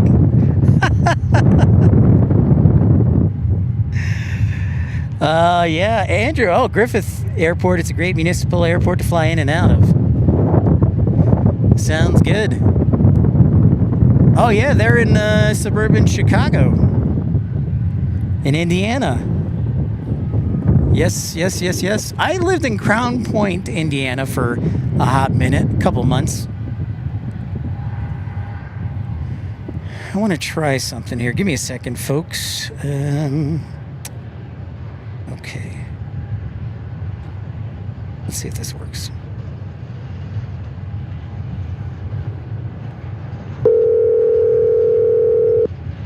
Niner 0. Remarks. Density altitude Yes. 4,000. We're calling in the ASOS. Tucson International Airport, Tucson, Arizona. Automated weather observation 1937 Zulu. Wind 240 at 11. Peak gusts 21. Visibility 10. Sky condition scattered 6,000. Temperature 23 Celsius. Dew point 08 Celsius. Altimeter 2990. Remarks. Density altitude 4,200. Tucson International Airport. Thanks, JP Tucson, Mac. Arizona. Have a great day. Automated weather observation 1937 Zulu. Wind 240 at 11. Peak gusts 21. Visibility 10. Sky condition scattered 6,000. Temperature 23 Celsius. Dew point 08 Celsius. Altimeter 2990. Remarks. All right. Sorry, I had to get... So, Jake, or Jack Plane Spotting, Tucson is not LAX or Anchorage, but you're an excellent host. Well, thank you so much. That means a lot. I love Los Angeles. I love Anchorage. We were there last October. So thank you. Those extremely kind words. Is this over? All right. So what we were listening to, because you know how I said so when I was looking on flight radar, it said the winds were calm, and I'm like, that is definitely not the case. So what we were just listening to is something that pilots listen to every single day.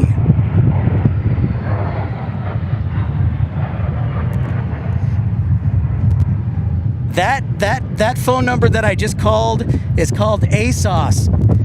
ASOS stands for Automated Surface Observation System, I believe. So basically what pilots do with the ASOS, they'll call in and figure out what the weather is, and then they can kind of plan their trip from there. Oh, dang. That was a big gust.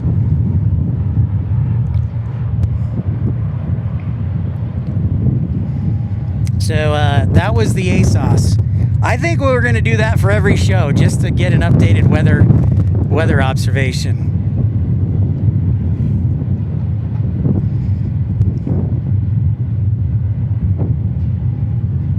I called 1-800-WEATHER. Actually, no, I called the local ASOS.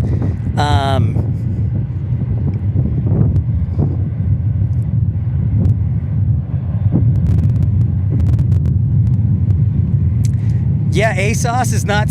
Okay, good question. ASOS is actually spelled Alpha Sierra Oscar Sierra. ASOS. ASOS. If I can spell it on the keyboard. There we go. All right. ASOS. That is ASOS. And pilots will call that number every day when they fly to get the weather information so that they can make their appropriate adjustments for planning on performance. It's an essential part. You have to have the weather if you're a pilot. You just have to. So it records the sky conditions, your altitude, your ceiling, so the base of the clouds, your wind, your altimeter, temperature, things like that. What? This guy's doing a fly around.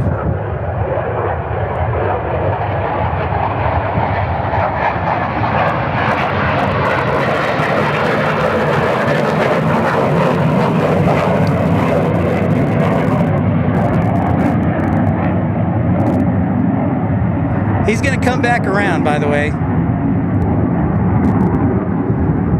This is part of their maneuvers.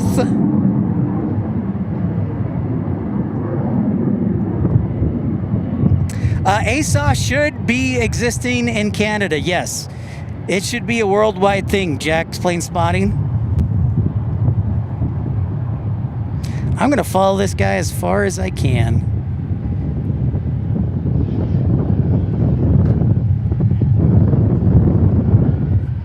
That's a good suggestion, Andrew. Oh, okay.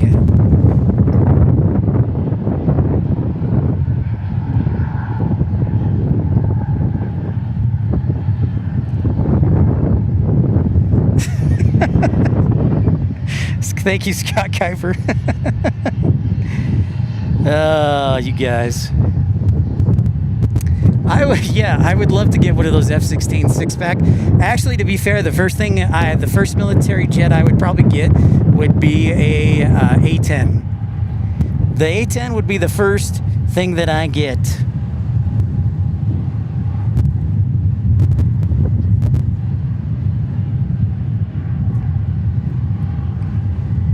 I'll definitely look at that, Andrew.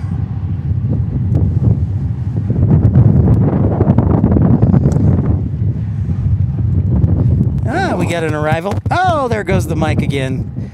I think we're going to have to pack up soon. A good thing the mic has a giant mic muff. Cushions the blow. United Express landing here.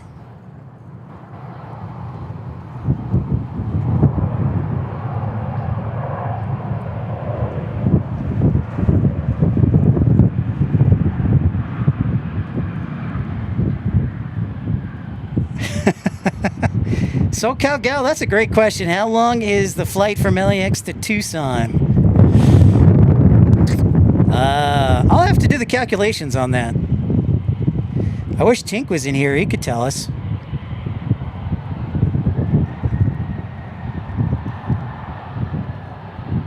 Ah, there's an F-16.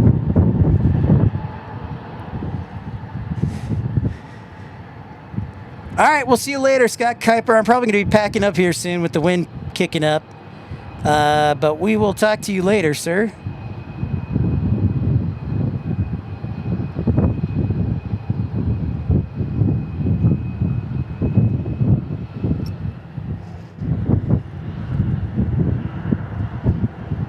Thank you, everybody, for liking and subscribing, tuning in, being part of the show today. Appreciate all of you.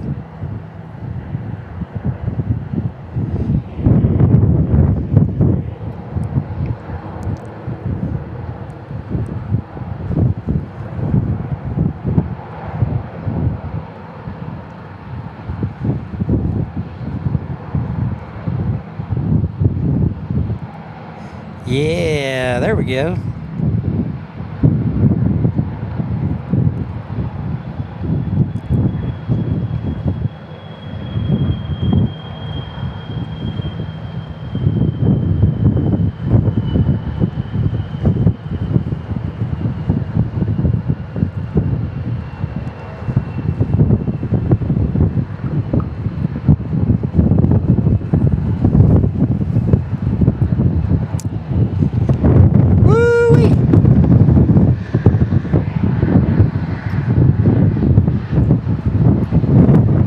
Yeah, it's definitely, it's definitely wind peaking up. You know what, ladies and gentlemen, I think we're going to wrap it up just to protect everything as the wind's really starting to kick up. No! I lost my keyboard cover again. All right, ladies and gentlemen, I want to say a big thank you to Victor Franco, to Melina, to JP Mack, to Chris Barnes. Thank you to Tyson. Thank you to Larry Lee. Thank you, everybody who contributed. Thank you, Air King Flyer. Thank you, Jane.